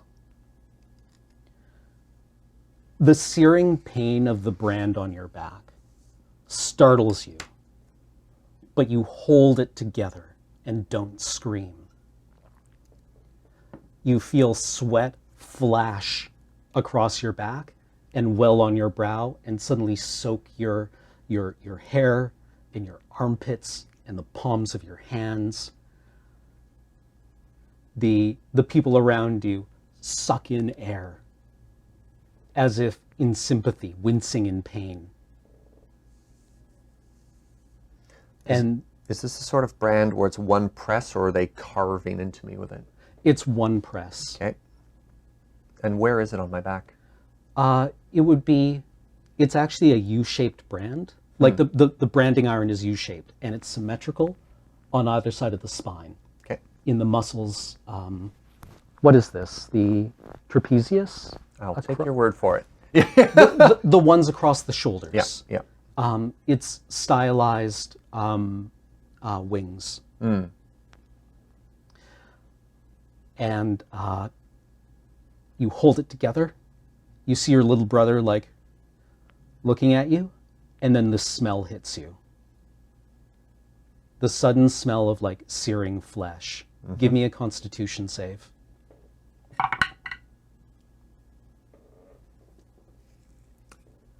Sometimes you roll a natural 20, and sometimes you roll a 1.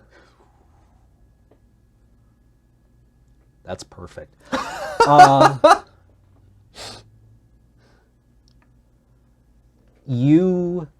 Yeah, what do they do while I'm unconscious? The last thing you remember is screaming.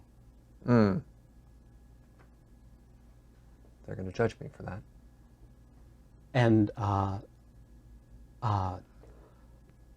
there's a flash of pain on the inside of your cheek, symmetrically, as your jaw clenches. And you pass out.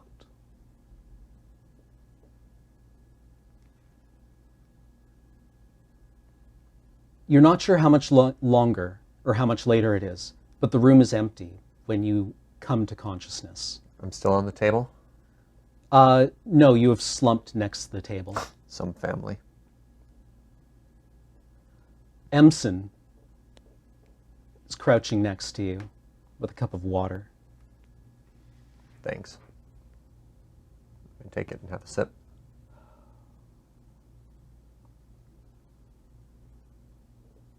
How long was I out for? Doesn't matter. Anyway, you're one of us now.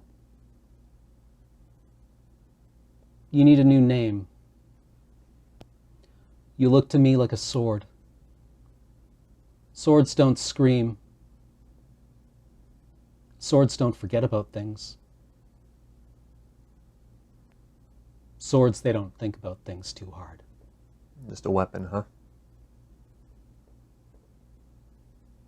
Maybe a lesson to learn. Yeah? Anyway, you hungry? Yeah. These things always make me hungry. I think it's the smell, huh? Sure. Come on. Your uncle wants to see you. Let's go upstairs. Just like take a second and look at my hands.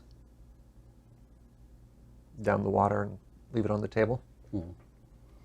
There's dried blood in your mouth from where you bit your cheeks. Yeah. I swallow it. Remember to stand up straight. Huh? You feel the skin on your back stretch and pucker. Trying to ignore it. Standing up straight helps it heal faster. Trust me on that one, okay? Thanks. It always hurts.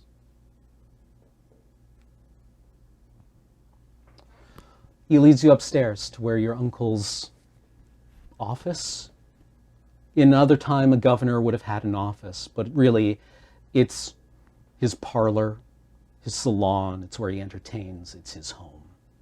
And it is well appointed.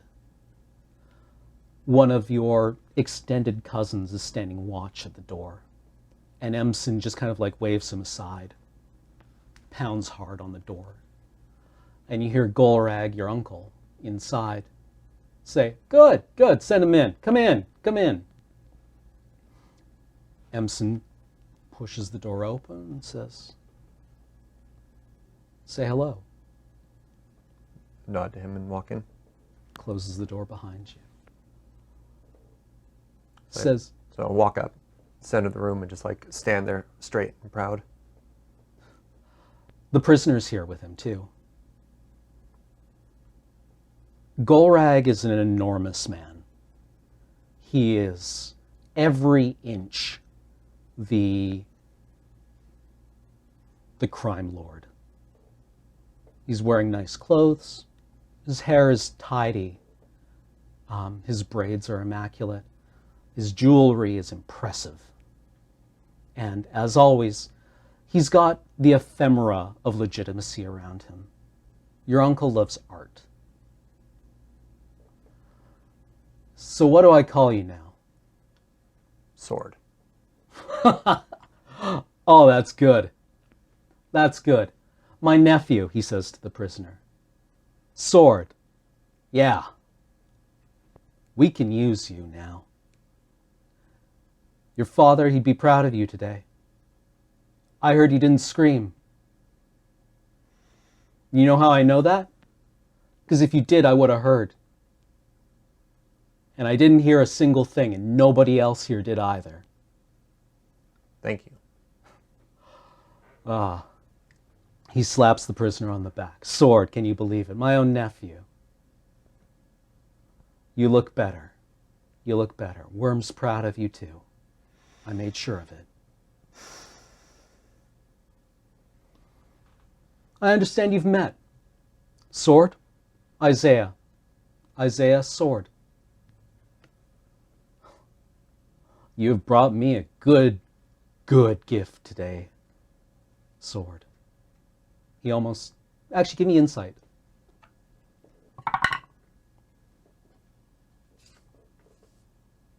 Uh, 11? He almost calls you boy.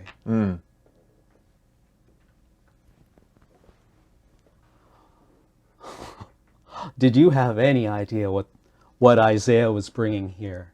To trade in my town with strangers.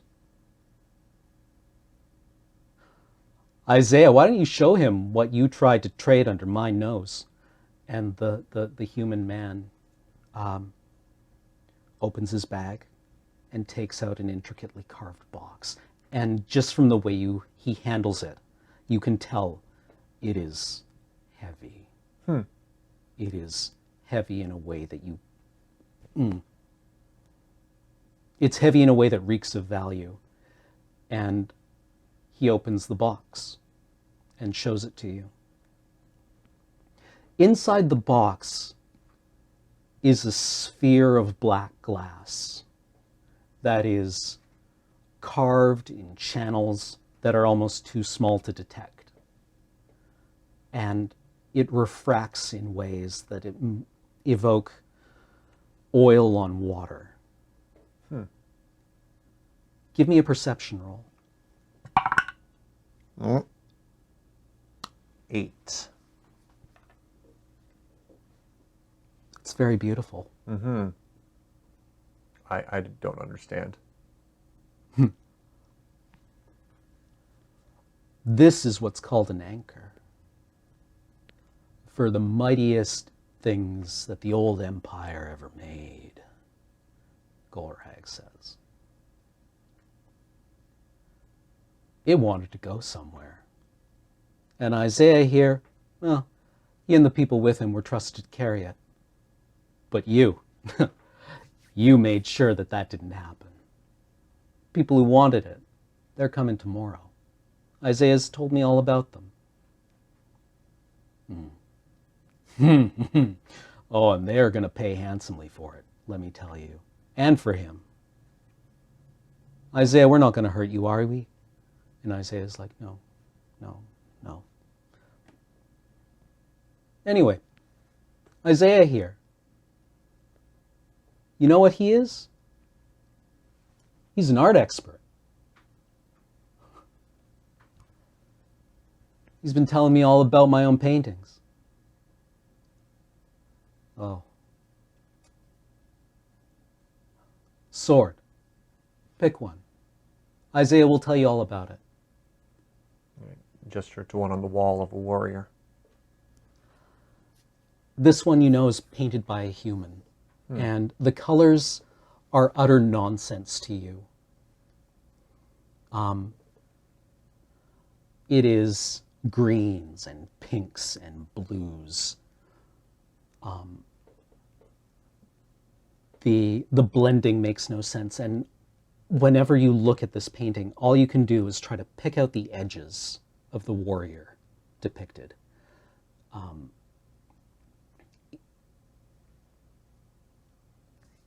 Isaiah looks at it and he says,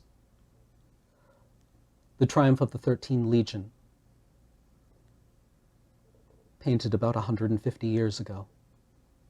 Sword doesn't say much, but is obviously like,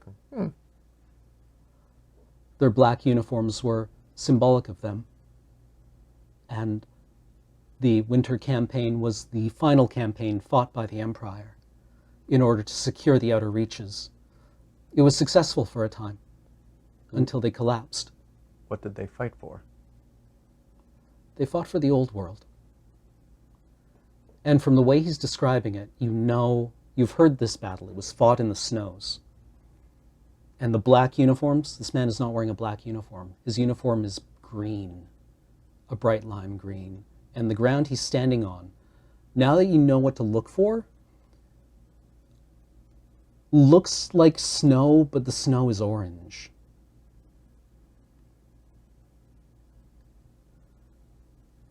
Like he's confused. Can you tell him why he's confused? And Isaiah says, the pigments favored by human painters, our eyes don't see the same colors you do. You see in a broader spectrum than us. And Golrag's like chucks him on the shoulder. He's like, can you imagine these people, they ruled the world. They can't see what we see. They don't see the warmth go out of someone when you best them. They don't see the light in a lover's bed. They don't see the grip on a sword glowing hot under a hand. Look at this. Unbelievable. They think that's black. They think that's white. That they think is red. They see the world through such a narrow window. Tell me, you like this one, Isaiah? And he says, it's a beautiful piece. You hear that? Thinks it's beautiful. Mm-hmm. It's compensation for the hardship my nephew here has inflicted upon you. I have decided I will give this to you as a gift. From me to you, as a symbol of my goodwill going forward in our relationship. Sword, take it down off the wall, please. Okay. I'll walk up very carefully. Have I had an opportunity to handle many of his paintings? This one's big. Okay. This one is very big. Well, the good news is I'm quite strong, so I'm going to go up and try and grab it, and then I imagine it wouldn't just pull. So I'm going to try and be a little bit creative with like maybe a lift or a turn or something to see how it hangs. Give me a... What's a dex linked skill? Not performance. Athletics? Athletics. Give me an athletics roll. That's strength related, but still. Strength is also a measure of your ability to control things. Okay. I get a 17. The painting's heavy. It's about... Well, you need to hold your hands out wider than your shoulders in order to get around it. How does the wound feel? It puckers. Something might be tearing. And judging from the... You give it a couple of careful movements, and then you realize what you do is you just lift it. And there's a mounting bracket on the wall behind it. It's heavy. Isaiah says, please, I can't accept a gift like this. I can't carry it. Don't refuse my gift. Just say thank you. It'll be easier. Good advice. Good advice. You'll be running this place before long. And give him his present. So I'm going to walk up. Is he like tied up in any way, just on the ground? No, he's standing. Okay. I'm going to take it in the back and just kind of... I expect my uncle wants me to not be super gentle with him, so I'm just going to like kind of make a show of touching him with it. Take it. He takes it and like manages... Actually, he is prepared for the weight and has braced himself and manages to put it on the ground. I give him a look of acknowledgement and then kind of like squeeze my hand and return to the spot on the floor where I was, back at attention. Anyway, I'm hungry. Let's eat. Yes, uncle. A meal arrives. There's wine. Your uncle is as intimidating as ever, and everything he does is a flex in some way. This is someone for whom everything is an exercise in power. Give me an insight roll. 3.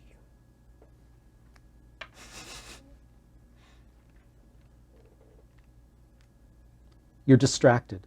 The pain in your back is starting to manifest quite severely. I wonder if I'm going to bleed through my shirt. Hard to judge. But you fixate on the anchor, which is sitting open on the desk. You fixate on it, and you study it, and it's like all of your uncle's words fuzz out. It's like, and Isaiah's whimperings and excuses and confusion also fuzz out.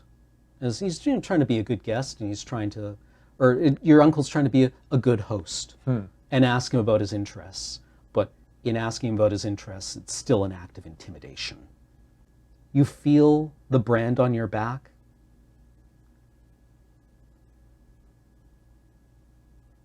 It's warm.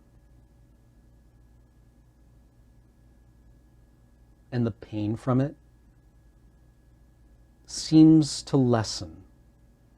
So the more I focus on the orb, the better I feel. Yeah. Oh, we're diving in. All right. Yeah, just like, an escape. This life sucks. Give me another insight roll. 12.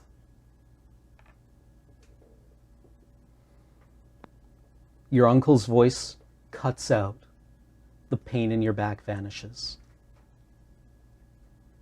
And a voice you don't recognize says, "Are you hard and sharp and pure?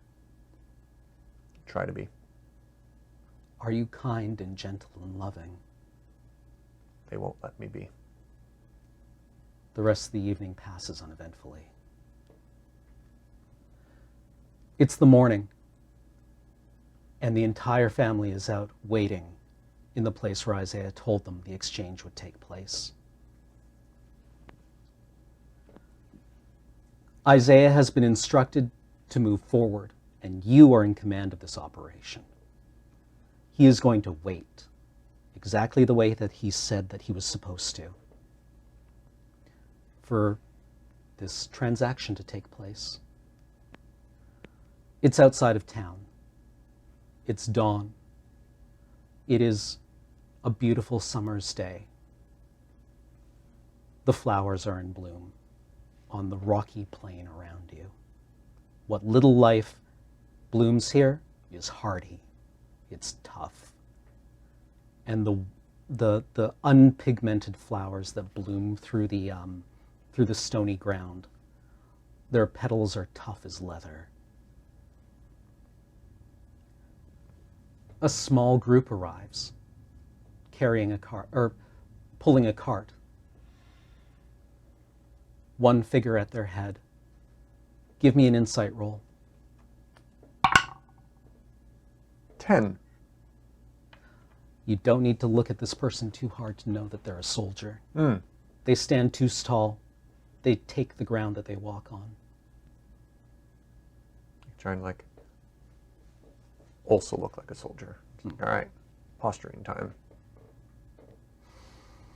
She sees Isaiah, pulls back her hood, revealing the wizened face of a woman in early middle age. She has like the square jawbones and cheekbones of somebody who, like she's got one of those throats of people that just look like they're all muscle. Yeah. Right? Yeah. She looks at him and says, "I'm glad you made it." And he says, "I'm glad I'm here too." She says, and you can hear this clearly, even though you're kind of like in ambush. "Have you brought it?" And he says, "Yes, of course I have." And he takes out the anchor. She takes it from him and opens it, closes it, and says,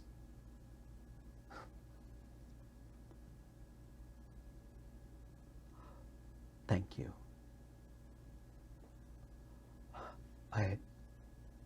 Do I want to know where you got it? And he says, no, you don't. And she says, bring the man his money. And two other figures lift a heavy chest from the back. Bring it forward. Roll initiative.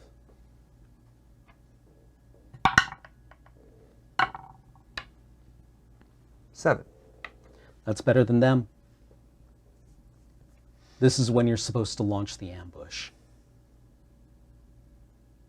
How many of us are there and how many of them are there? There's 14 of you. There's 3 of them. They're heavily outnumbered.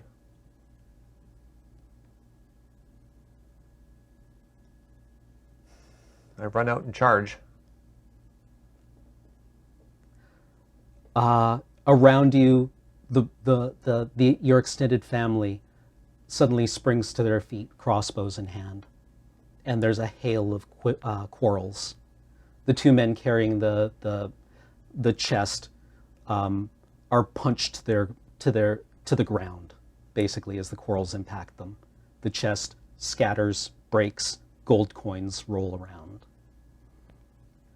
The woman at their head reflexively brings up some kind of magical barrier, and quarrels scatter off of it.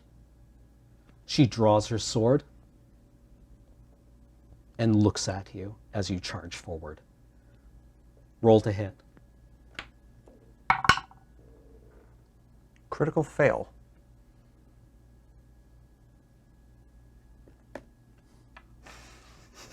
Thank you so much. This is awesome. You trip on the rocky ground. Yeah.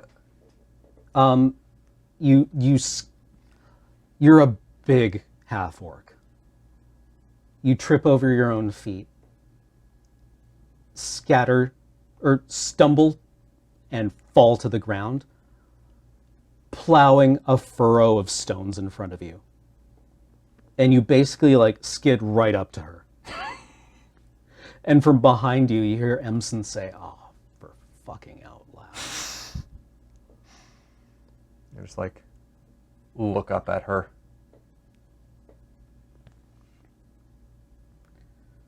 She kicks your sword away and strides past you towards the body of your family.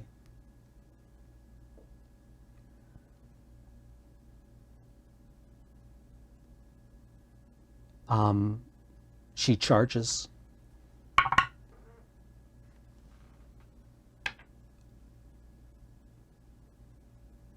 You hear again, are you hard and sharp and pure? Yes. Are you kind and gentle and loving? I want to be. Pick up your sword. Grab it.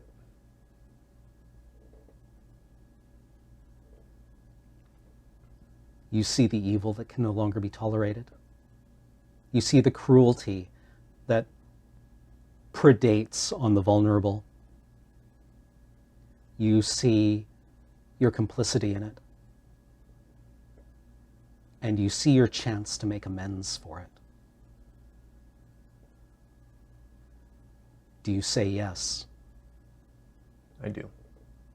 The fire sparks within you. And it burns hotter than any brand. The wings are brighter than any scar. And the rest is just a sword fight.